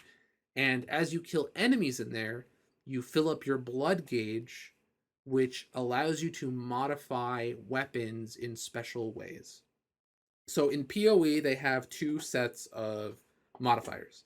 They have explicit modifiers, which are just on your thing, and they have implicit modifiers, which are usually super special. They're their own category of random chance stuff, and usually implicits are on some of the most powerful items.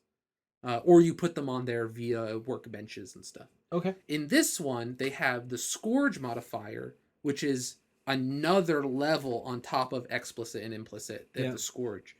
And how it works is that when you get an item, you put it into your blood vessel, and as you kill those enemies in the Scourge mode, you obtain blood to power up that item. And when you modify it, or when you do the Scourge shit, you corrupt it, which means it cannot be modified after the fact, and by normal means, and you get two modifiers that are Scourge specific. One is positive and one is negative. And this is really like, I'm going to min-max the toppest level items to make them absolutely busted. And it seems like a very cool league to make something very powerful very quickly. Because the positive modifiers that you can get on those items are very powerful. And they said in the breakdown that they're trying to make it so that the Scourge modifiers are really strong when it's positive, and the negative is really something that it's not going to hurt you too much, but you're still going to have to take into consideration. It's not going to just break a build or brick an item. Okay. Right? And then you can Scourge upgrade those multiple times. So if you don't like the roll, you can re-roll it up to 2 more times. And then each subsequent roll has a chance of getting better and better stuff. Okay. And that's usually how those things work. With the league, whatever the league main thing is, every map will have that mechanic. But that map, or that mechanic now, overlays on top of every other mechanic in the game. Yeah. So you may be able to get a Scourge plus Delirium plus something else, like 3 different league mechanics all in one map. And then you just make it really hard and you get hella loot. Right? And this seems really fun for mapping characters specifically, because builds in PoE usually are A, boss killers, or B, map clearers. And you have to build differently depending on what you want to do. But this seems like, for the map clearing people, for the guys who want to kill like hundreds and hundreds of enemies and just watch their screen explode, like, this is the league. They've also changed a lot of things to do with the end game and the skill tree. Skill trees now have like passive slots, where if you get one of the major skills in a cluster, you can get a passive skill that links to every other cluster of the same type, which kind of simplifies character building. And then also with the end game, the Atlas, they've taken it down from 8 regions of the Atlas to 4 regions of the Atlas, which, holy moly, I am so grateful for. Because in order to progress in the Atlas, you have to get maps of those regions in order to level up those regions. Because you had to do maybe like 3 maps in that region, hope the Uber boss is in there, get his gemstone, and level up that region. And when you're balancing 8 different regions over hundreds of different maps, it's a pain in the ass. But now that it's only 4, and it's bigger pools of maps, this is going to make endgame grinding so much easier. Okay. I think they said in the announcement that it's going to take half the time to grind the Atlas than it did before. Okay, cool. Which is awesome. Cool. You want to get to that endgame content. It looks tough. Yeah, especially since now I think the last one I talked about was the Maven, Yeah. where she was supposed to be like the shaper of worlds or Yeah. whatever. Now they're like, well, people beat the Maven, so we're gonna add uber content to the end game, where you're gonna fight like super ultra jacked up versions of all the end game content. Yeah. And they're just I don't know how every season they can do something like this. Yeah. Apparently the last season was really good too. I just never got into it. Yeah. But yeah, I think it's out tomorrow, Mm. and it's the game. That game's free to play. The game's insane. Yeah. That's what 10-cent money will give you, I Mm. guess. Wicked. Yeah, and those are my picks. Cool. A lot of picks. Yeah, there's a lot Cool. happening. A lot happening in the world. So let's break into our weeks. What did I'll start off things off. I took a little bit of break because of scheduling things, but me and my girlfriend are back on to the Marvel movie watch. Okay. Wrapping up. We've just about wrapped up phase 2. Okay. So Remind me what's in phase 2? Iron Man 2, Mm-hmm. Thor 2, Okay. The Winter Soldier. Is Thor 2 Ragnarok? No. No. Thor 2 is Dark World. Oh yeah. And Captain America 2 Winter Soldier. It's a Which good movie. is, oh my god. That's the best one. That's the best Captain America. What a movie. What a fucking movie. That's why the first one sucks. I mean, yeah, like the first one compared to this one, yeah, absolutely, but still, what a movie. I know. Oh my That's god. a good... Bruh. I forgot about all of the awesome things Chris Evans does. Yo, remember when they tossed the shield to each other and they beat the shit out of Iron Man? Yeah, that's not the movie. Is that not it? What am I thinking That's of? Civil War. Oh, damn. Captain America 2 sucks. What? Hell yeah, that movie's trash. You're telling me the fight in the street with Winter Soldier will have the knife and he's throwing it in mid combat? Oh, that was that one? That's not Winter Civil Soldier. War? That's in Winter Soldier. Okay, that movie's good again. I'm back in. I'm back in. Oh my god. I'm back in. Guardians. Yeah. Oh, Guardians 1. It's a good movie. Yeah, Ant-Man 1 and Age of Ultron. I might like Ant-Man more Then than Winter Soldier. what? Yeah. You think Ant-Man is better than Winter Soldier? I might have had a better time with Ant-Man than I did with Winter Soldier. At the top of the show, you said that No Time to Die is better than Casino Royale. Yeah. Okay, now I know you're just full of bullshit. No, I think... All right, your opinions are... I might have liked Ant-Man better. This is not the first time I've used this quote. You know, Yeah. everyone has their right to their wrong opinion. But you embody that, sir. You, sir, embody... I think I might have liked... I think Ant-Man might be a better movie. When you look in the Wiktionary for wrong opinion, I see your face. Damn, Dad. Thanks for the joke. What the fuck? Anyways, yeah, no, Phase 2 is pretty strong. I liked it all. You know, I know Thor 2 gets a bad rap, but I fucking love Thor 2. Honestly, I don't remember too much from Thor 2. Oh, okay. Well, don't worry about it. It's mainly Loki focused, right? No, What? Dark Elves. Oh, that one. And they're like portaling through. Yeah. Ant-Man is definitely Greenwich. better than that one. Ant-Man. Ant-Man's cool. I remember Ant-Man being very small. Small scale. All right. I loved Iron Man 3, though. I know people hate Iron Man 3, but I fucking love Iron Man 3. Because he never has the suit. That's why. What? Yeah, he never has the suit. And he has to be all Jason Bourne. Yeah. Yeah, that is kind of cool. You know, and then the fight, and then the end sequences, he has all the suits. Yeah. Like, that was when he meets the kid in Russia or whatever, and the Russian kid, like, helps him. So they're in America. Whatever. Some poor kid. They're like in Tennessee. Poor white kid. I don't know. Who gives a shit? Okay. Yeah, and then Winter Soldier. So actually, no, we haven't watched... No, Russia's 2. What? Is Russia 2? They got the whips? Yes. Yeah. Yeah. Okay, so my birds. Yeah. Where's my birds? So we haven't watched Guardians of the Galaxy yet, and I know how much I love Guardians, but I know how much she hates space, and I'm like, oh no, this might be the one where Will you break up? listen, it's under threat. Because she's like, what's this about? I'm like, she's like, does it have blue people? Because I don't like blue people. I'm like, You know what? She's right. Avatar is a bad movie. I was like, oh no, She is right. Oh no. I didn't realize you're dating a space racist. Jesus Christ. And there is a single blue person. There is. Yeah, I'm like, okay, what about green people? What about raccoons? So yeah, I'll give an update on That's that. can't believe she doesn't like space. Yeah, But Mass Effect. I know.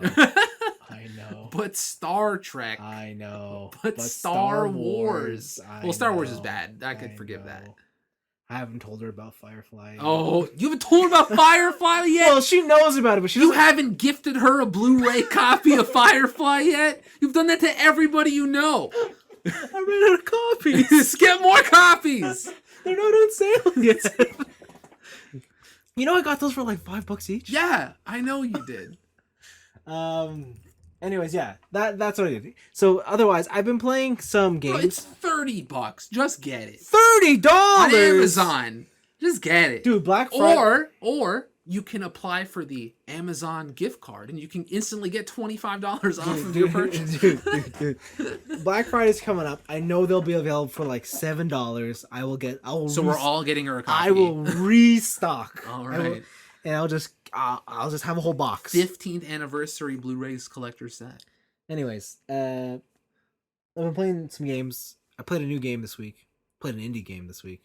Who are you? From the Square Enix Collective. That's not an indie game. What are you talking about? No, Square Enix Collective is their indie publishing house. All right. It's called Circuit Superstars. What the hell is this? Is it a gacha game? No.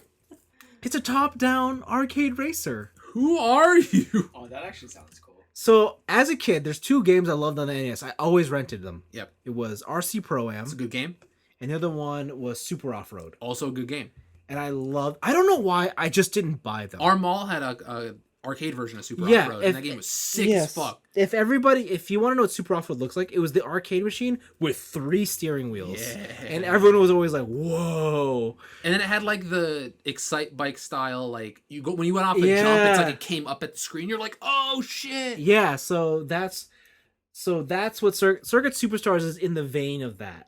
It does not look like an 8-bit NES Oh, game. so it's bad. It is absolutely. It looks like art. Can I see the whole track on one screen? No. That's dumb. No. I hate this game. No. But you couldn't in RC Pro-Am. Bro, but you could in Super Off-Road. Oh, yeah, obviously. Hell yeah. Yes. But, so I love those games. So when I saw this, I was like, oh my god, I've been wanting this kind of game for years. And you can buy it, because a Super Off-Road cabinet... It's only $5,000. Oh god, Emma. All 3 steering wheels, good to go, baby. Bro, I'll just buy the MacBook run an emulator. Yeah. Run 17 copies of RC Pro-Am all at once to 5 XDR displays. Yeah, that's what I'll do. But this game is awesome. Okay. It's $20, which is, I think it's a fair price for what it is.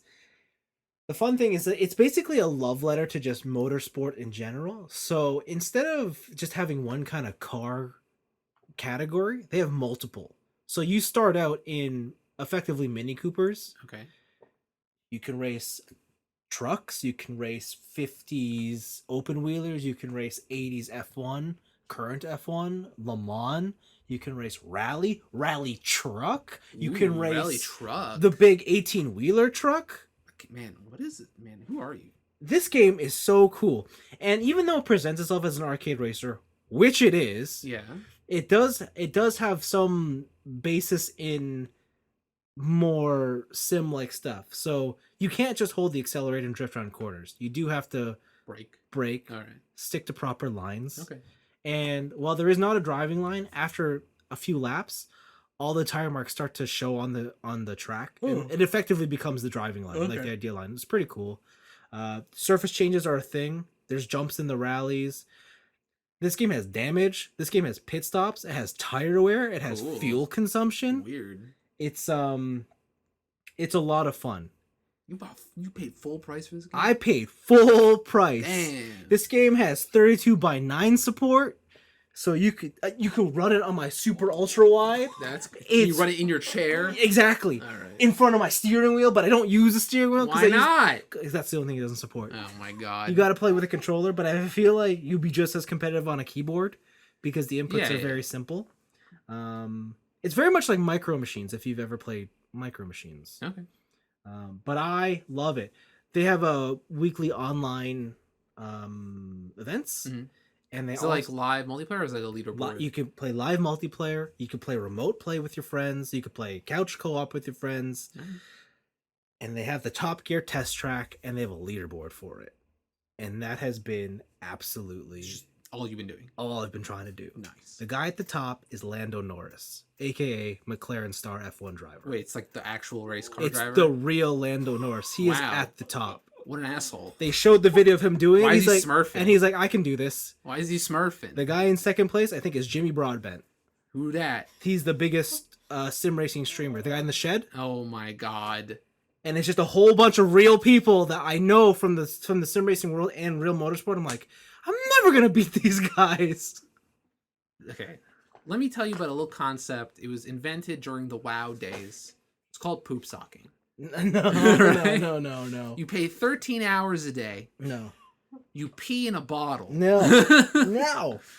All this to say your own is, piss. if you liked Art of Rally, but you thought Art of Rally was too hard, this is far more accessible. Okay. And this has far more variety.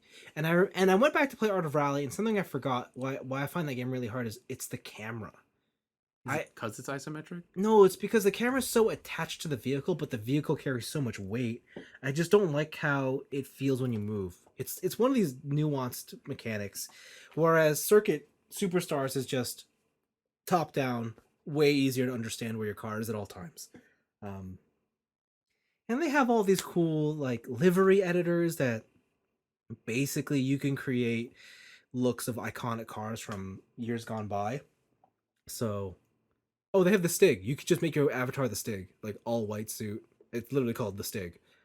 So it's pretty neat. It's a good game. Might be game of the year. I don't know. We'll see. No. I'm gonna veto that shit. That's not happening. It could be. No. You're right. It could be best of the year. No indie games on my fucking. Who are you? No racing games on my fucking. Speaking of racing games, I've been playing a lot of iRacing. Okay. I think last week I talked about signing up to iRacing. Yeah, you spent you took out a loan. Yeah.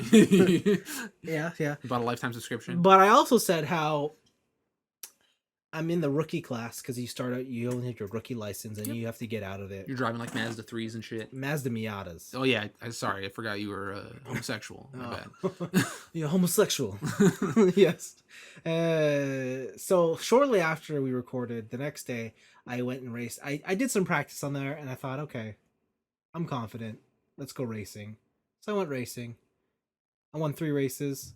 And it said, You've been promoted to D class, baby. Oh, baby. It goes DCBA professional. Nice. So I'm in D class now. What does that mean? Mm-hmm. No more free content. Ooh, interesting. Pick the series you like, buy the car, and buy the tracks. Okay, all right. So immediately I jumped into GT3 with a Ferrari. No. Don't skip over this. How much did it cost?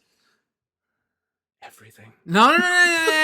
None of these movie answers. I want hard. What's the invoice? Give me to third cent. All right. So a car costs. How much does a car cost? $11.95. All right. A track costs $14.95. Oh God. Okay. We are currently halfway into season 4, so I only need 6 tracks left. Oh my God. But some of the tracks I already have because they're free. They're just included in your membership. So they're not free. If you buy if you buy, I think it's 4 pieces of content, you get a 10% discount on your entire purchase. If you buy 6 pieces of content, you get a 15% discount. So I bought 6 pieces. I spent $70 on top of your membership, which is $100 for 2 years. Vince. Yeah. Vince. Never. That's for 1 series. I'm partaking in 2 series. Oh my God. I never want to hear you complain about me playing a gacha game ever again. Because I don't spend money in those games. But you also get nothing out of those games. I get a lot out of those games. No. You're paying fucking $70 for the taste. For the taste of a league. And you don't even got all the tracks. Bro. So I'm doing Ferrari GT3 Challenge and the Skip Barber Formula Series. What, are you gonna cut some hair? Bro, competition is way tougher. Yeah, because you got out of a casual league. Yeah. That said, the Ferrari series it's tough because like those are the kind of like GT3, that car class is what I want to be racing. Mm-hmm. But this is the first level of GT3, so this is the entry level.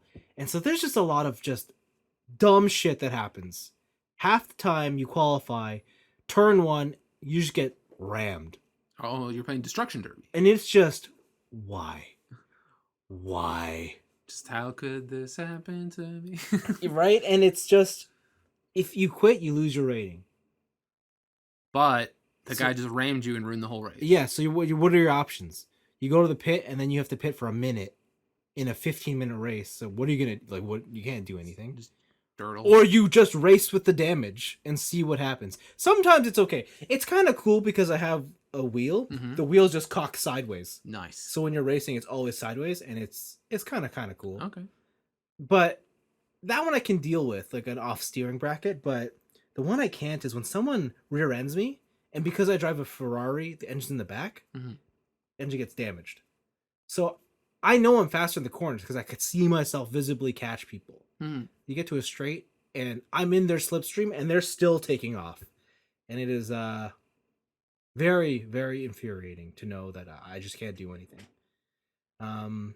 Crazy. That's fun. The other one is the Skip Barber Formula Series, and that's real fun. It's just open. It's basically mini F1. Okay. But everyone there is very. It's a lot more varied in the people who play. Like a lot of just like top level people play that. Oh, really? It's just the most enjoyable racing series. You can go wheel to wheel, and the car that they give you is very much you learn how to drive in this car. Okay. And so it's super fun. And I've been having a lot of fun in that series. But the goal is ultimately to get to A level. So, yeah, I would assume that the ultimate goal is to beat the pros. Yeah, absolutely. But just become an F1 driver at 30. That's possible, right? I think the last time that happened was in 1993. You're due. It's due. Yeah. Yeah. That said, I have run into a lot of situations where, you haven't bought enough tracks. No. Where like I've been competitive, but sometimes I feel like I'm maxing out and I'm still way, way, way off the pace, and I just can't figure out why. Like I'm trying different things. And you know what we got to get into now? What? You got to take some physics lessons. No. You got to start getting to mathematic formulas around the corner. I understand. And the good thing is I only race in series with fixed setups, so I know that everyone's running the same car. Like so you're a NASCAR fan. I mean, I like I don't like a spec series, but I do like the idea of fixed setups. Okay. Anyways, so I couldn't so I knew that like my time difference had to come down to driving style and lines. And I didn't know this, but iRacing has a mode where you can go into the race. And you can go into like a top level race. Like I can go to the professional series. Yeah. And I can go in as a spectator with a car. Oh, nice. And you go in as an invisible ghost. And the idea is you can drive with the leaders. And like if there's any like drafting, you still get it? No, you get nothing. Oh, okay. But you can drive through them.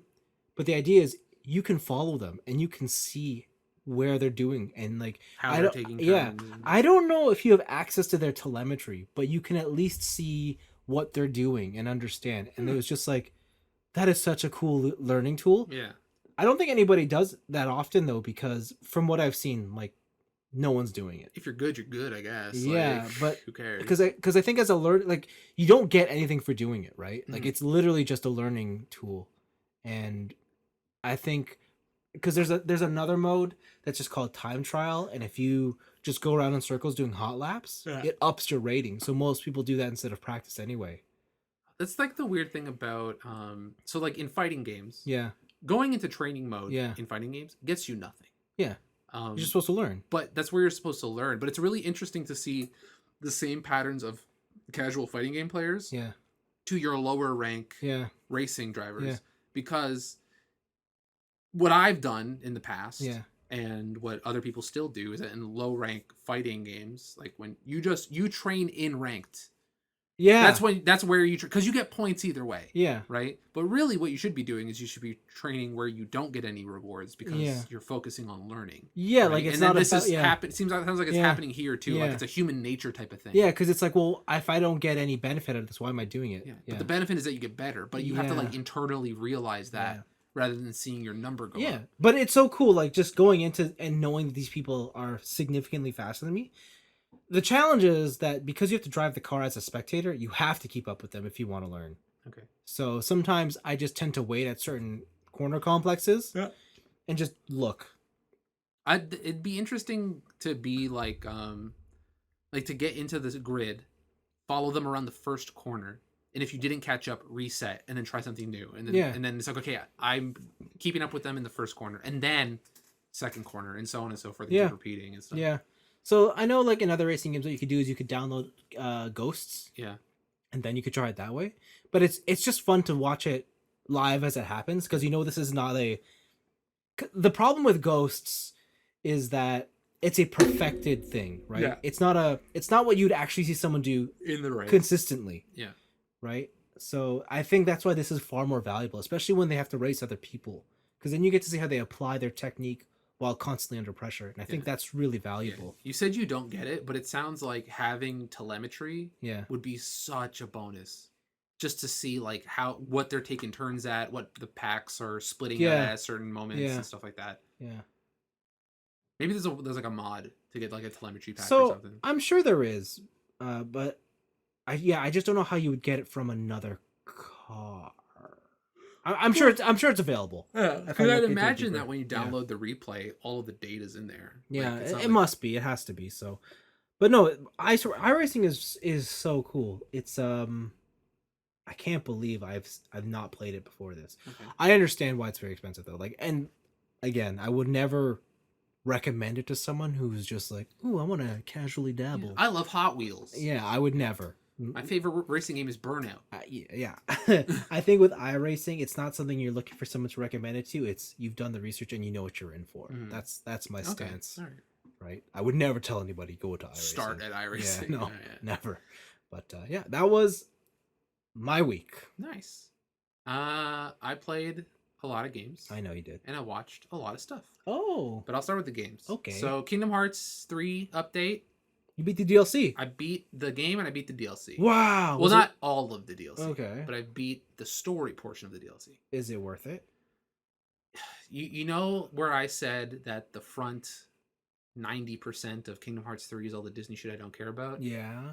The DLC is 100% of the anime bullshit I do care about. Oh, wow. It's like 120% of the anime bullshit I give a shit about. This is what I wanted. This is what I was hoping for when Kingdom Hearts came out. And this is a situation where the true ending is in the DLC. Oh, really? Yeah. So it's over. Or is it? Oh, no. Or is it? Okay. Like, I'll give you a hint. Sora might be the most powerful anime character. I think we knew that. But in this one, what if I told you he was a time-traveling, dimension-hopping wizard who could manipulate feelings past, present, and future? Sounds like my kind of dude. Sora is too powerful. Wow. Holy shit, this guy is nuts. Now I gotta play this game. And like they let you play as a lot of characters. Oh really? That you didn't get to before. Oh really? Yeah. You want to play as Riku? Not Riku. Sorry. You want to play as Kairi? Oh, they let you play as Kairi? You play as Kairi. Whoa. So there's a lot of like. So that's the thing. What they do is that in this story, because you're time traveling, you replay certain portions from Kingdom Hearts 3. And in those portions where you teamed up with people, you now have the option to play as those people. Okay. Also, like before I started the DLC, I grinded out. I got the ultimate Keyblade. Yeah, I know. Grinded out to level 99. Did all that shit. And whenever I played as Sora in those, I was way too powerful. Like I was too comboing bosses. Like it was insane. So I would play as the other characters for fun, but also like so there's some sort of challenge. Okay. But yeah, I won't spoil it. All the anime bullshit is there, and now I am doing the post DLC, which is the limit cut episodes. Where I don't know what that means. Do you know what Remind means? Nah. That's what the first DLC is called. So when there's 2 DLCs? There's 3. There's 3 DLCs? So when you get the Remind DLC package, okay, you get the Remind story, you get the limit cut episodes, you get the it's like data something, whatever. It's a photo mode. It's a glorified photo mode. You can load up any location on the map. You can put any character into it, and you create your own little photo shoots. Oh, neat. And then the last one is the secret episode. Okay. So what you have to do in the limit cut episode is, this is the DLC where you must be level 99. You must be at peak performance, because if you're not, it's going to be fucking hard. Because even at 99, it's hard as shit. Okay. You reunite with the Final Fantasy characters, Sid, Leon, all them. Oh, really? And you reconstruct Sora's data. Oh. And fight as him inside the computer. Oh. And you fight Uber versions of all the organization and their lackeys. And these boss fights are hard as shit. Okay. They're just insane versions of every normal boss fight you've done. Now, is this get you anything story-wise, or is this more just like an arcade? This is a continuation of the story. Okay, wow. Because of what happens at the end of Remind. Okay. You have to do something with data. Got it. And then that leads into the secret episode, where everyone is theory crafting. I've learned, like, so you remember when you go into the Toy Story world and it plays that fucking anime trailer for the video game? Yeah. What if you had to fight that guy? Oh, wow. And the secret episode all has to do with that guy and how he may or may not be important to the future of Kingdom Hearts. Okay. This is what I wanted out of Kingdom Hearts 3, and it's just a shame that it's DLC. Wow. All the dumb bullshit is in the back of this game. It is strange how it's not just one like complete package. Yeah. But yeah, everyone gets their time to shine, including King Mickey. Like, you get to see the full extent of everyone's power levels in this back end. It's sick. Cool. I love it. It's so dumb. Cool. After that, my friends who I played Tarkov with, we've taken a break from Tarkov because it's like the end of the wipe pretty much. And anyone who's playing now is just end game gear, best bullets in the game. You wait for it to... So I'm just waiting for a reset. Okay. And then get back on an even playing field. So Civilization 6 went on sale. Yeah, you talked about this. You were playing 4X, We were playing 4 before. Yeah. Oh, you played 6 now? Yeah, we're playing Civ 4 before. But now we're playing Civ 6. How much go sale for? It's like $30 for the game, both DLC expansions and a handful of civilizations. Yeah, that's cool. This is a good deal. I'm so fucking bad at 4X games. I mean, I if there's one thing I know is that you do not do strategy games very well. Yeah. I'm aware of this. But it's fun. It's one of those things where, like, I love StarCraft because I love getting to the end game. I love doing, like, building the tech tree. And I love getting to the end game. I love building the Yamato. I love building the Colossus for whatever, Protoss or whatever. And in Civ, it's really fun to just, like, go through the ages. Like, start off in the Dark Ages and just, like, build up from there. Learn how to build a boat. Invent the wheel. Yeah. And do that kind of stuff. But it has, playing with people who know how to play, even though I'm getting fucking stomped, has given me a new, I guess, like, interest in these games, because I'm actually being taught how to get around certain things I have trouble with. And in my first game, I built too small. When in the early game, you're supposed to build wide. Yeah. Just like, it doesn't matter if your stuff's not connected, just build. Cast a wide net. Yeah, cast a wide net, start See taking territory. Yeah. The other thing, scouting. Mm-hmm. In my first game, I explored 30% of the map because I was in a top corner and I was like, it's too hard to get anywhere else. And I was in a very mineral dense area. But it turns out I wasn't actually taking advantage of those resources. What So how Civ 6 works is that it's a tile based system now. It's a bunch of hexagons. Yep. And each tile is like a forest or a mine or just grasslands or plain. Yeah. Or whatever. And what you have to do is use these units called builders to improve those tiles. So if you have an iron tile within your territory, it doesn't do anything until you build a mine on top of it. So for 100 turns, I didn't do shit. I thought because I had the iron there, I just had it. But I had to put a builder on the fucking thing. What? Yeah. I didn't know how to use I didn't know what the builder was for, and I didn't know. Like, I went into a multiplayer match completely blind. I didn't play any tutorial. Oh my no nothing. So we're in our second game now. I'm doing a bit better. But then I learned another harsh lesson of non-combat units, like a builder, like a settler, to make a new city. If they go off on their own and they're not attached to like an army unit, they can just get taken. Yeah. I didn't know that. You need protection. So I spent the last amount of my gold that I've been saving up on a settler, which in this game are very expensive. Yeah. And I was like, I'm gonna get that one area. Hold on. You put an unprotected settler. Hell yeah, I did. By themselves. Hell yeah. On your new piece of land. Hell yeah, I and did. you were like, do they need to be protected? Nah. Exactly. That's exactly what I did. God. That's just basic. And I sent them out, and I was on the tile that I was going to take, but I needed one more turn to take it because it was one turn to move and then one turn to take.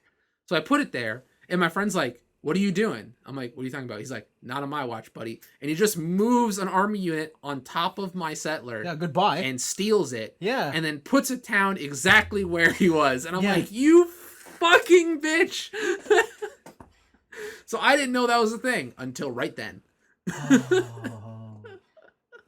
I can't even feel sorry for you. I don't feel sorry for myself. Okay. I didn't know. All right. That's on me. All right. That's on me. But doing this whole like trial and error thing is really fun, and the different ways to win in Civ of doing like a culture win, a science win, religion, all these different things, and like playing around with that stuff is really cool. I think right now I'm playing China, and their bonus is that they can create the Great Wall. That's just a exclusive skill that their builder has. So you can build Great Wall segments, and then wall off a whole area. Yeah. And then the other thing they have is if you use a builder on top of a wonder. So if you build like a statue of Zeus, the Library of Alexandria, like a great wonder of the world, you can speed up that process. So their whole goal is make as many wonders as possible. Just mass produce because we're China. Oh, wow. Right. And that's pretty cool. Does the wall count as a wonder? I think if it gets big enough, yeah. Oh, okay. Yeah.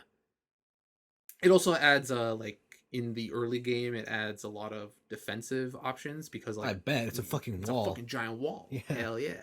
So like it provides you bonus against siege attacks and stuff like that. All right. But yeah, going into all the different classes and how Firaxis, is it Firaxis? I think that makes this game. Is it Firaxis? I think so. Okay. I don't remember. I'm gonna look it up. How about that? Before I get it wrong. What else did Firaxis make? I feel like that's a very common yeah, it was Firaxis Games and Aspire. Of course, it's always Aspire. It's always Aspire. They made XCOM. Ah, that's what it is. That makes sense. Yeah. They made XCOM. Yeah. They made a lot of these types of games. Yeah. So yeah, Civ 6. No, XCOM's a game I'd rather play. I've never played an XCOM. I'm sure I'd be bad at that too. Yep. Most likely. That's the one where you can name your members. Your members. So you just name them after your friends, and they die. So when they die, that much more. Oh no. So yeah, Civ 6. I'm going through a lot of the classes. I think one day I'm going to take like a night to do single player and just learn the ropes from like a tutorial or something. I was going to say, why don't you just watch a YouTube video like... Bro, these YouTube videos are like 30 minutes per thing. Like, yeah. They're long. Absolutely. This game is deep as shit. What did you think? Yeah, I thought it'd be like fun. I built the trebuchet. Hell yeah. I think the problem with Forex games is like to be successful at them is you have to understand every system. And then there's just a mammoth task to understand everything on your first go. There was one thing where I didn't plan this, but it worked out for me in the first game, where when you start the game, there's barbarians. The barbarians are trying to wreck your shit. And what you normally got to do is like the barbarians are really easy AI characters. You just go beat them up and then take their camp so you have more space. Right. There was some barbarians to the north of my encampment that I just didn't deal with. And there were maybe like 3 barbarian camps up there. My town to the north was so fortified that they couldn't do shit. So I just do ranged attacks on them and just let them be. But once we got into like the industrial era, all of those barbarian sites became sites of antiquity, meaning that great battles throughout history have been there. And if you have the archaeology unit, you can go do stuff with them. Wow. But I just didn't deal with any of the barbarians, so I had a gold mine of archaeology up there. And my friend's like, did you just not clear the barbarians? I was like, no. Wow. All according to plan. Wow. But the visual style is really cool too. Oh yeah, I remember when this came out. They revamped the way the game revamped looked. the way. So the Fog of War is now just a blank map. Yeah. And as you unveil more of the map, it's like you're marking down like cartography. Yeah. It's really sick. I really like the way they've done it. But yeah. I've always wanted to get into one of these games, but Civ 6, let's go, baby. I know I wouldn't like it. I know. We could be bad together. Oh no. I'd rather be playing like a tactics game. I'm bad at those too. Or XCOM. Fuck, I should play XCOM. Just play XCOM. Yeah. You probably have it. I do. And then the last game I've been playing is Metroid Dread. Oh yes, I've heard of this game. I got Metroid Dread. Did you beat it? No. What? I played like 3 hours of it. It's only like 8 hours. Is it really? Yeah. Damn. Because I will say this game is fucking quick. And what I mean by that is that movement in this game is all about being as fast as possible. Like in Metroid Returns for the 3DS, they added the parry system. Samus Returns. Whatever. Well, and in the parry system, you have to stand still, you do a little sweep, and you counter an enemy attack, and you get bonus shit. In this one, you can now parry while moving. That sounds very tough. It is tough, but if you do a moving parry, the parry also does damage. Okay. And you get bonus shit. But you can keep your momentum. Because if you parry an enemy attack, it's basically a one-hit kill. Yeah. And then you just keep moving. Yeah. So if you know areas, you're like, okay, I'm going to come in here, and this bat's going to be there, and he's going to attack me when I get to this thing. So I just moving, parry, blast him, keep going, and do all this stuff.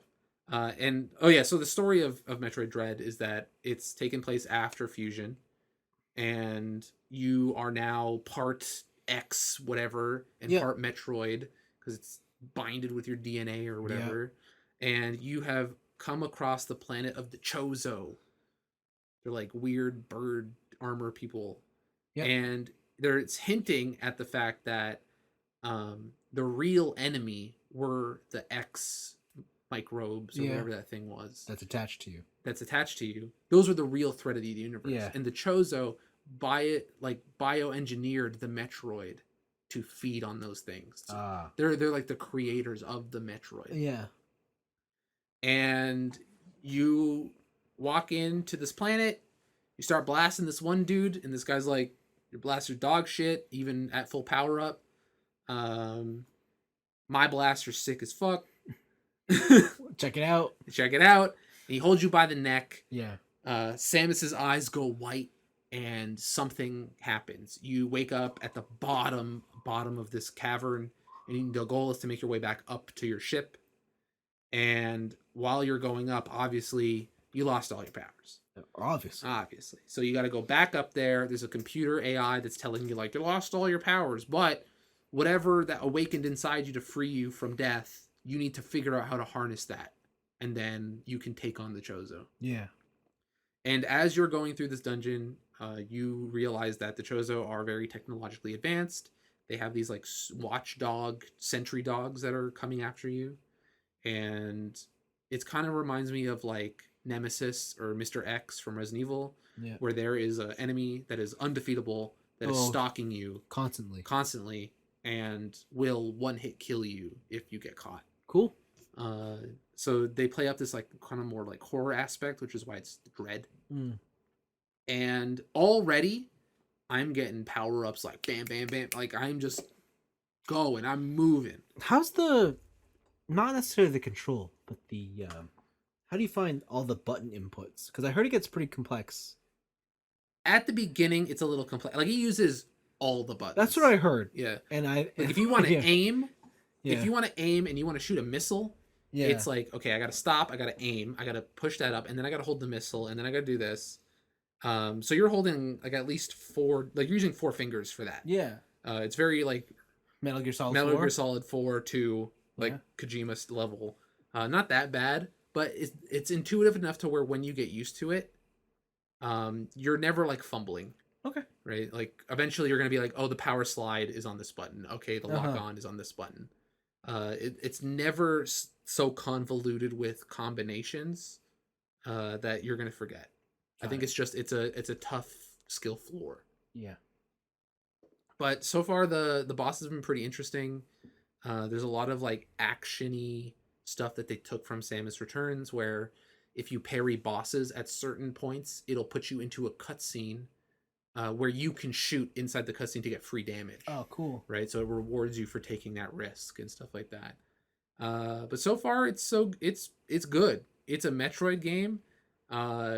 I really, really enjoy it, and I don't know what people are talking about when they're like, this game looks sick. Like, it is stylized in a way where Does aliasing bother you? I'm- Does low res bother you? That's what I have to know. Because if there's I can't tell if this is low because I'm playing it handheld. you can't tell. I can't. This looks fine to me. And that's the thing too. Whenever I do like anti-aliasing on, You can't tell. I can't tell. Oh, okay. I see. I understand now. Okay. Yeah, Because I'm very sensitive to resolution changes, yeah. and looking at everything I've seen of this game, Mhm. it's hard for me to look at that when like everything is just so rough on all the edges. Yeah, to me, all those look smooth as shit. Oh. Yeah, like Okay. my eyes are very forgiving. Okay. Like, it looks good to me. Like, there's a little scene that plays when you're transferring between areas, and it's just Samus in an elevator, Yeah. and the lights like going off Yeah. her suit and stuff, Yeah. and it looks so good. Yeah, like now I play all my Switch games on my TV. Mhm. My TV has a really nice upscaler to try and Okay, blur them, yeah. but it's still one of those things where I see it and I'm like, I can't stand this shit. This is fucking stupid. Yeah. No, I haven't tried it on my monitor or on my TV yet. I've just been playing it handheld. But I don't know. To me, I can't tell. So, Okay. To me, it looks good. Because I think like the style of the game is fine. It's the resolution that kills me. Hasn't bothered me yet. 720p. What a bitch. I don't think it really bothers me until it gets below 480. Whoa. Like, so if I go out with my laptop and I'm like, Well, tethered hold on. to my phone, What's the resolution of your laptop? 1080. Okay, then it doesn't matter. Okay, then yeah, there you go. Because if you're running like a 1440p screen or a Mhm. 4K screen and you're putting 1080 content on, then you'll probably notice. Okay. Like that's where my problem comes, right? Like YouTube. You're suffering from success over here. Exactly. It's 1080, but when you have screens that support much higher resolutions, then it's obviously that's where your issue. Pro tip: don't buy a No. 2K screen. No. Don't buy a 4K TV. No. It's economically efficient and also looks better. Dude, 1080 is like a decade and a half old. So Move with the times, bruh. nobody creates 4K content, Every streaming service does. bro. What do you stream in 4K? You got All- the internet to do that? Yeah. Yeah, right. Get at All- Everything I stream is in 4K. you're eating up the bandwidth of your house. Good. How selfish. Good. Are you? How selfish. Good. Some of us have to I share the deserve internet. to. Some of us have to share the internet with other people. Well, you know what? Get fucked. No, all right. You know, fair enough. Honestly, I got no argument. Solid for that. argument. Solid argument. Not gonna lie. Yeah. And then I watched a bunch of stuff. Okay. So my friends and I had our marathon day, and we had a kind of mini marathon of older animated American television shows. Okay. So we watched all of season 1 of Rocko's Modern Life. Oh my god. Rocko's Modern Life is I feel like you love this. a wild show, and I love it. Yeah. Okay. Rocko's Modern Life is fucking crazy. Yeah. It is something I used to watch as a kid, and now that I watch it as an adult, I'm like, I have no idea why I watched this as a kid because I didn't get any of it. It is definitely one of those things where I watched it because goofy shit was happening on screen. Yeah. And I was like, haha, look, that cow is fat and whatever. Yeah. But now as I watch it as an adult, like all of those wacky animations play into the writing. They're like metaphors for something else. Like it is an incredibly smart show. And the fact they put it into a cartoon with like 10-minute episodes is insane to me. Yeah. There are so many amazing jokes that work both on the kid level and on the adult level. Yeah. And yeah, we watched all season 1. Wow. Impressive. That's a good show. Impressive. That's recommended. I think it still holds up today. Really. I really, really enjoyed it. And something that I think that would be on your approval list Was what? is we watched the Batman Beyond movie, The Joker Returns. Yes, that's a good one. Batman Beyond That's my favorite of the Batman movies. Well, Mask of the Phantasm was good, but no, that was my favorite. Okay. Not Batman versus Dracula? No. Get out of here. Ugh. So Batman Beyond Joker Returns. Batman Beyond. Have you seen this movie before? No, never seen it. Oh, really? Never seen it. Interesting. And I honestly don't remember too much of Batman Beyond. Okay. But Batman Beyond takes place, was it 1,000 years in the, like 100 years in the future or some shit? No. It only takes place, I think, like 50 years after Batman. Okay.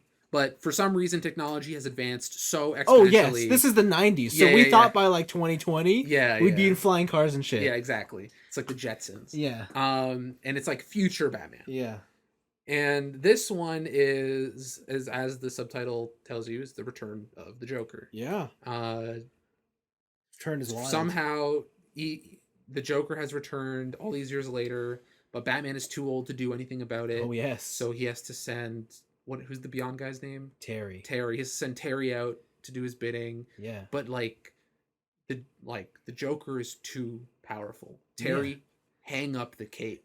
Yeah. You can't do it. Yeah. Right? And then Terry's an angsty teenager, does a bunch of shit. But this is really really good, and B, beautifully animated. Yeah. Like, obviously it's a movie, so a little bit more budget went into it than say like the television show. But my God, even from this is now 21 years old, this movie. 99? 2000. Oh, 2000. Oh, 99's the show, yeah. Yeah. Okay. 2000 this movie came out. Beautifully animated. Holy shit. Like, it is one of those things, like, this would be an example of why I would argue more for 2D animation over 3D CG stuff. Absolutely. In shows. Sure, like, absolutely. This is 20 years ago, and you just watch this, like, beautifully animated, so fluid. Yeah. Smoke in this film by itself deserves an award. Yeah. Like, just smoke effects. Yeah. It's insane. It's a Batman movie, so there's not too much to like go off of. They go through all the tropes of just like, you can't handle it, and then it's like, no, I can't handle it. Like, just let me try, and then do all that shit. Yeah. There's a very interesting twist with the Batman lore about who the Joker is and why he's so young and stuff like that. But fantastic movie, absolutely fantastic. Really, really good. Did you recognize Terry's voice? No, it's what's his name? I think it said like Will Freedy? Yeah, do you know who he is? No. You ever watch Boy Meets World? Yeah. Who is Topanga? No. Who's the main character? Boy? Yeah, what's his name? I don't know. Okay, do you remember his brother? I'm looking up the Wikipedia now. His brother's Eric. Yeah. That's who it is. Oh wow. Okay. Yeah. Oh, he voiced Ron Stoppable and Kim Possible? Dude, he's a huge voice actor. I didn't know that. Wow. He's the current voice of Bumblebee. Oh, wow. Like in the cartoons. He's or Transformers, yeah. Yeah, Kevin Conroy, Bruce Wayne, Mark Hamill's the Joker, reprises his role. Actually, there was a music reference in there. Punk rock legend. What's his? Oh God! Now that I have to actually say it, I forgot his name. Forgot his name. Batman Beyond Rock. No. Man? Fuck me. No thanks.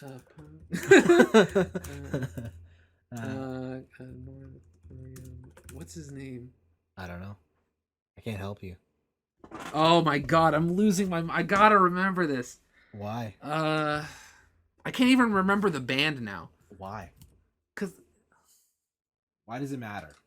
Henry Rollins. Okay. Henry Rollins actually Okay. played a minor character in this movie as well. Okay. And that was like one of my like, oh shit, I know that voice actor, like whatever. Oh, okay. But there's like a lot of big. Tara Strong is obviously in it. She's in everything.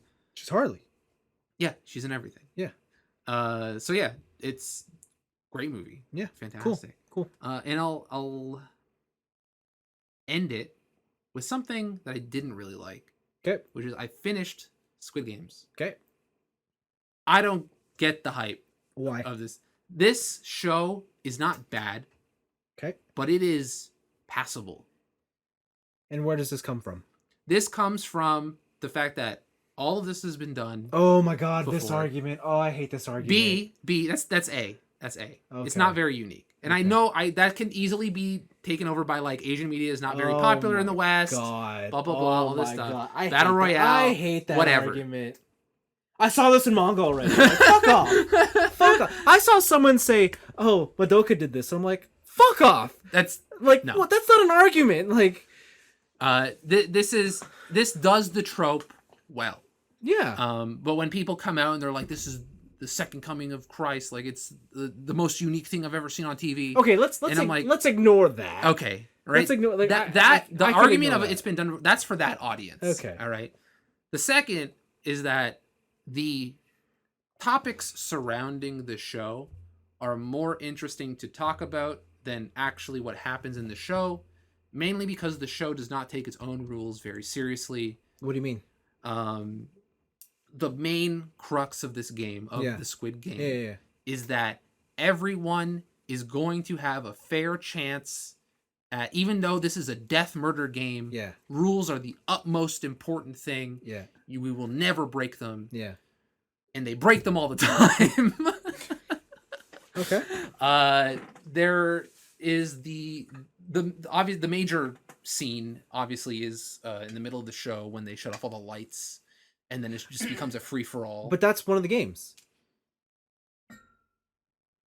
Yeah, that's one. In the thing, Yeah, that's one of the games. they don't announce that in the game. He says like this is one of the games, and like the idea is if you survive, that is your chance to. I must have, maybe I missed that part, but how that whole section was set up was like, hey, we're just gonna throw a wrench in here. Oh, okay. Like they don't explicitly announce it being a game, Yes. but in the context of the story, Sorry, it's a game. A game, but that also doesn't give. That also doesn't like follow their own rules of like. What are you talking about? We are going to tell you what's going to happen. We are going to. Oh, we're I gonna, see what you're like, saying. everything else is set up as. But These are the games. We'll tell you what happens, and we will have a cordial death match, basically. And when you have your, I guess, players thrown into a situation of what is random to them, yeah. that doesn't make it fair. And also, like they cut that game after the one character. Oh yeah, does the for thing sure. and That, whatever. I can't argue that yet. There's that one character that is And he just basically throws a wrench in the whole rule thing. maker, but Yeah. But I don't know. I feel like all the games, like even that's fair. Like, whatever. It's just weird that they focus so much on being like, we will clearly outline everything you will ever experience here. You can leave at any time. They make such a big point of that. Yeah. And then just be like, we need a certain amount of people left over for the next game. Yeah. So here's this wrench. Yeah. Right. And there's stuff like that. Okay. And then the third one is by the end of the movie, Yeah. it becomes 100% K-drama in every action they do. Oh yeah. Where Wait. Are you saying you don't like K-dramas? I don't like the Because that would make sense. Yeah. If you tell me you don't like K-dramas, whenever then I'll understand your whole argument. whenever K-drama, you remember that like cartoon that went viral a while ago where it Which was one? just like it's like when your girlfriend's a Korea boo and it's like, oh Oh, Opar, I sarang hey you, and like Yeah. and then it plays like the ad break. Yeah. It basically becomes that. Yeah, the ending. I do think the final sequence of events. I Yeah. did not like. That was the part that I found weakest. Like especially the last game. Yeah. There's one character, the marbles game. Yeah. There's one betrayal in that episode that is absolutely fucking devastating. Oh, absolutely. Absolutely. That's the best part of the show. And then there's another loss of a character. Yeah. That who gives a shit? Who fucking cares? Really? She was introduced like the episode before. Her whole character is like... You didn't care at all? I didn't give a shit about her at all. Oh, wow.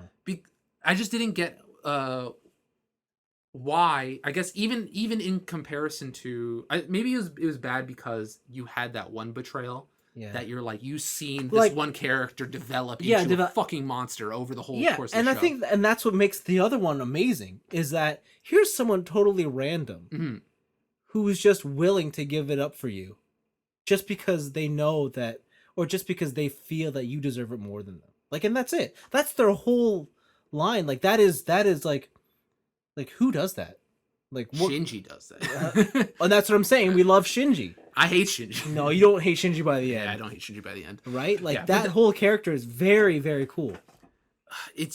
They want you to have so much emotional investment into this character whose whole personality is a statue.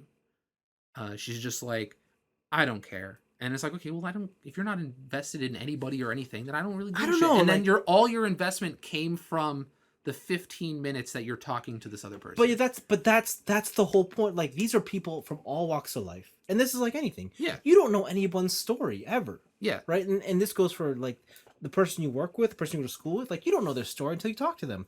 And this is one of the scenarios, it's like you suddenly find out everything about them. Mm-hmm. Whether now or not you feel more invested in them or not, that's a matter of, I guess, your own personality trait. Yeah. But I do think it's very clever how they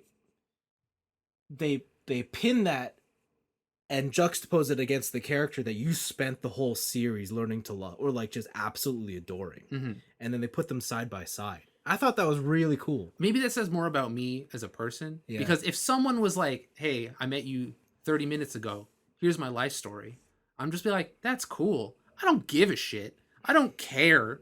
Like, cool, you told me all of your deepest, darkest secrets. Woo, big whoop. I guess that's more a question of empathy, right? Or how much you care about. Yeah, you're right. Like other people. Yeah. Like just in general, right? In that sense, I have empathy. I'm not saying you don't have empathy. Yeah. I just it was too quick for me to have empathy for that character in comparison to the other betrayal. I just think it's cool because like this like the whole game even reflects people's lives. We're always so, or at least I don't know if you are, but I know like in at least in my workplace or just like in the social circles that I'm also part of, everyone's so caught up in their own shit. They don't have time to worry about other people. Yeah. Right. They're chasing the dollar. And that's exactly what this is. Like everyone in this game is so caught up in themselves. Mm-hmm. And for her to just be like, I'm cool. Like I understand where you're coming from and I'm willing to just give it up just for you. Like I thought that was real cool. Like it's not something you actually see often. I could see that being cool in a scenario where the outcome is not death. Right? Like, oh, you're being really selfless. Like you're making this sacrifice. Maybe death does put it over the top. Yeah. But I still think the principle and the idea behind it is worthwhile. Of course. And so this comes back to my other thing of like, I think the ideas that this show plays with are way more interesting than anything that the show does with those ideas. I don't know. Where those ideas of people being selfish in society, of capitalism making people care about money over their own happiness and all that shit, those are already really interesting topics on their own. Yeah. And they're very fun to talk about.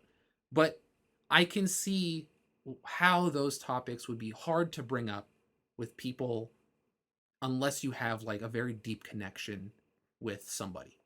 Right? That's not like someone you just go up to your coworker and you're like, yeah, do you ever think that like chasing the capitalist dream is destroying your mentalities of life and love and leisure and whatever? And it's just like, you don't bring that up with somebody randomly. You're right, you don't. But also, this is a death game. That's why these things do come up. Yeah, and that's why they do come up. Yeah. And then once, again, at the end, when it turns into 11:59, and Oh, yeah, 59-second and Yeah. that shit. I'm just like, fuck off, K-drama. Get out of here. For very Days of Our Lives at the end. Yeah, at the very end, like I will admit that stuff got When a he bit takes the too, phone call? Yeah, it all gets a bit too Yeah. over the top and melodramatic. I'll totally admit that. Like, How am I supposed to believe that that guy, the guy who killed no people, is going to be Rambo in the next season or some shit? well, who knows what he's gonna be? Fuck? Who knows what he's gonna be? Who knows what he's gonna be? Yeah, I definitely don't think that this show is bad, but this show has a lot of flaws, and I don't think it deserves the amount of hype it has. I think going into it, having all that hype, having everyone be like, holy shit, it's amazing, it's so original, and meanwhile, we just watched another show almost exactly like this, Alice in Borderland, which has the same setup, and then even before that, you have obviously Battle Royale is. Yeah, I know, but I mean, I think it's one of those things where like, I'm really glad that Asian media is getting global recognition for this shit, but what it's doing as someone who has watched a lot of media from Asia is not necessarily unique or new. So does it have to be unique and new for you to appreciate it? I like this.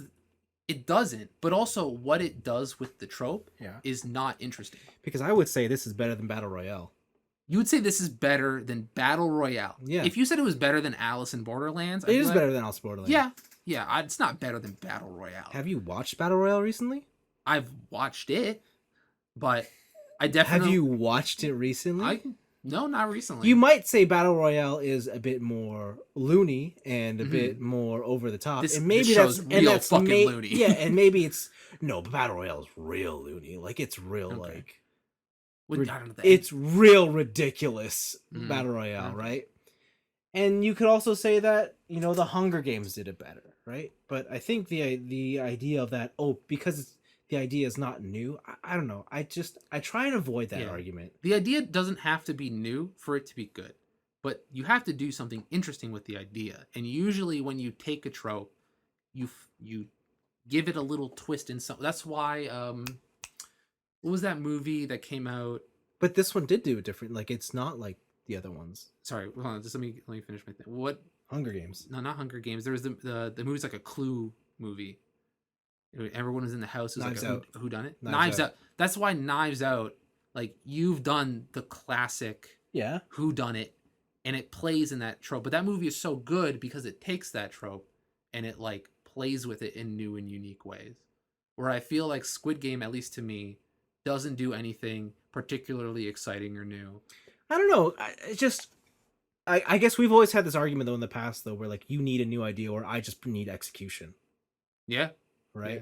And I can like the amount of production value in this show. I can see this. This is very well produced. Yeah, and like I don't think there's. Yeah, like I don't have any issues with it. If it's not 100% unique, it's not 100% unique. But then every anime sees a core. You know what I do? I watch the same fucking shonen every like the same type of shonen every thing, right? And it's just like, do I like it all? Yeah, it's cool. Yeah, and I definitely have like taste bubbles where it's like this type of thing I usually enjoy. Yeah, and it could be bad, but I'll give it a pass. But this is not one of them. Absolutely. Yeah, okay. and then also like I'm also not the person who's watching every isekai that comes out, right? Like I'm going back now to read Hajime no Ippo because nobody does boxing ever. Yeah. Right, and stuff like that. So and yeah, we've had this argument before, like I'll give things passes if it's like a really fresh idea, but it's like the execution's kind of wonky. Yeah. And stuff like that. And I think this is maybe that. Yeah, maybe. I don't know. I can't talk to when someone's argument is like X has done it before.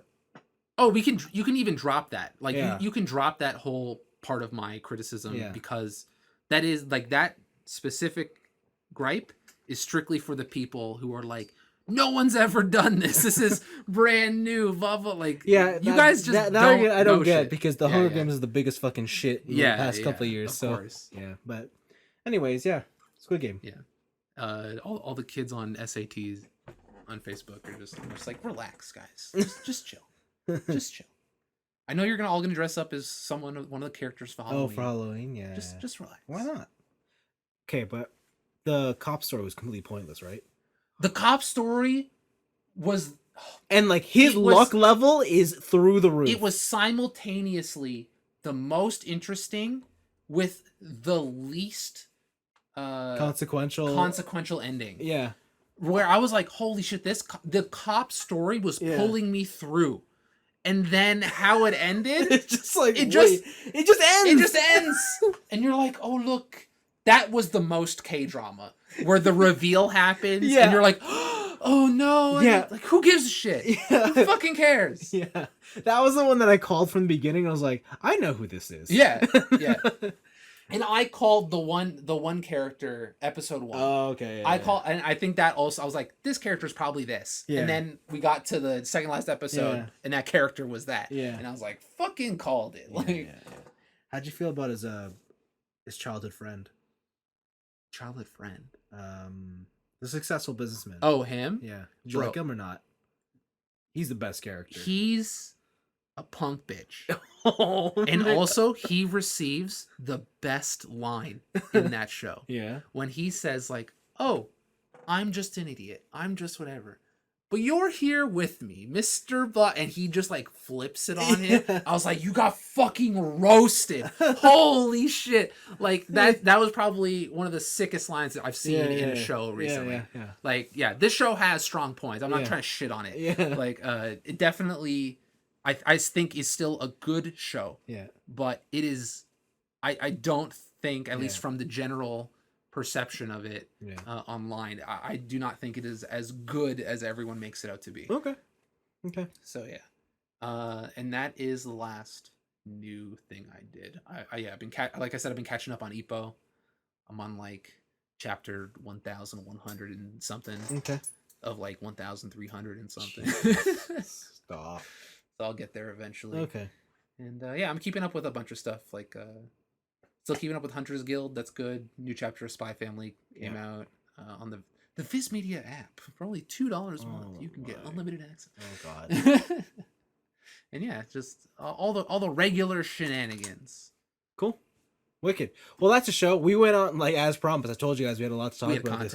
We had content. That was 2.5 hours. I hope 2.5. I hope you enjoyed it. If you got to the end, could you imagine if we had a question to read as well? Damn. But we don't. Nice. So wicked. Time to end the show. See you next week because next week is we're gonna record on a Wednesday next week. Are we? Yeah. Oh yeah. The thing no, I just thought Halloween was next week, but it's not. It's still too early. So we still got another week of October to suffer through. Yeah. And then if you're gonna hand in a question, I'll post this on the social media too. We are gonna record on a Wednesday next week. Yes. I'm also going to Fan Expo this weekend, so I'll give you my report. You can go see Hololive English, baby. Go see Gura. Maybe I will. Tell me. Take a picture. There's like Gura merch. Okay. Sure. Why not? I'll Venmo you or something. Okay. Wicked. Okay. See you guys later. Squid Game sucks. Oh, wow. No. All right. See you later. Bye.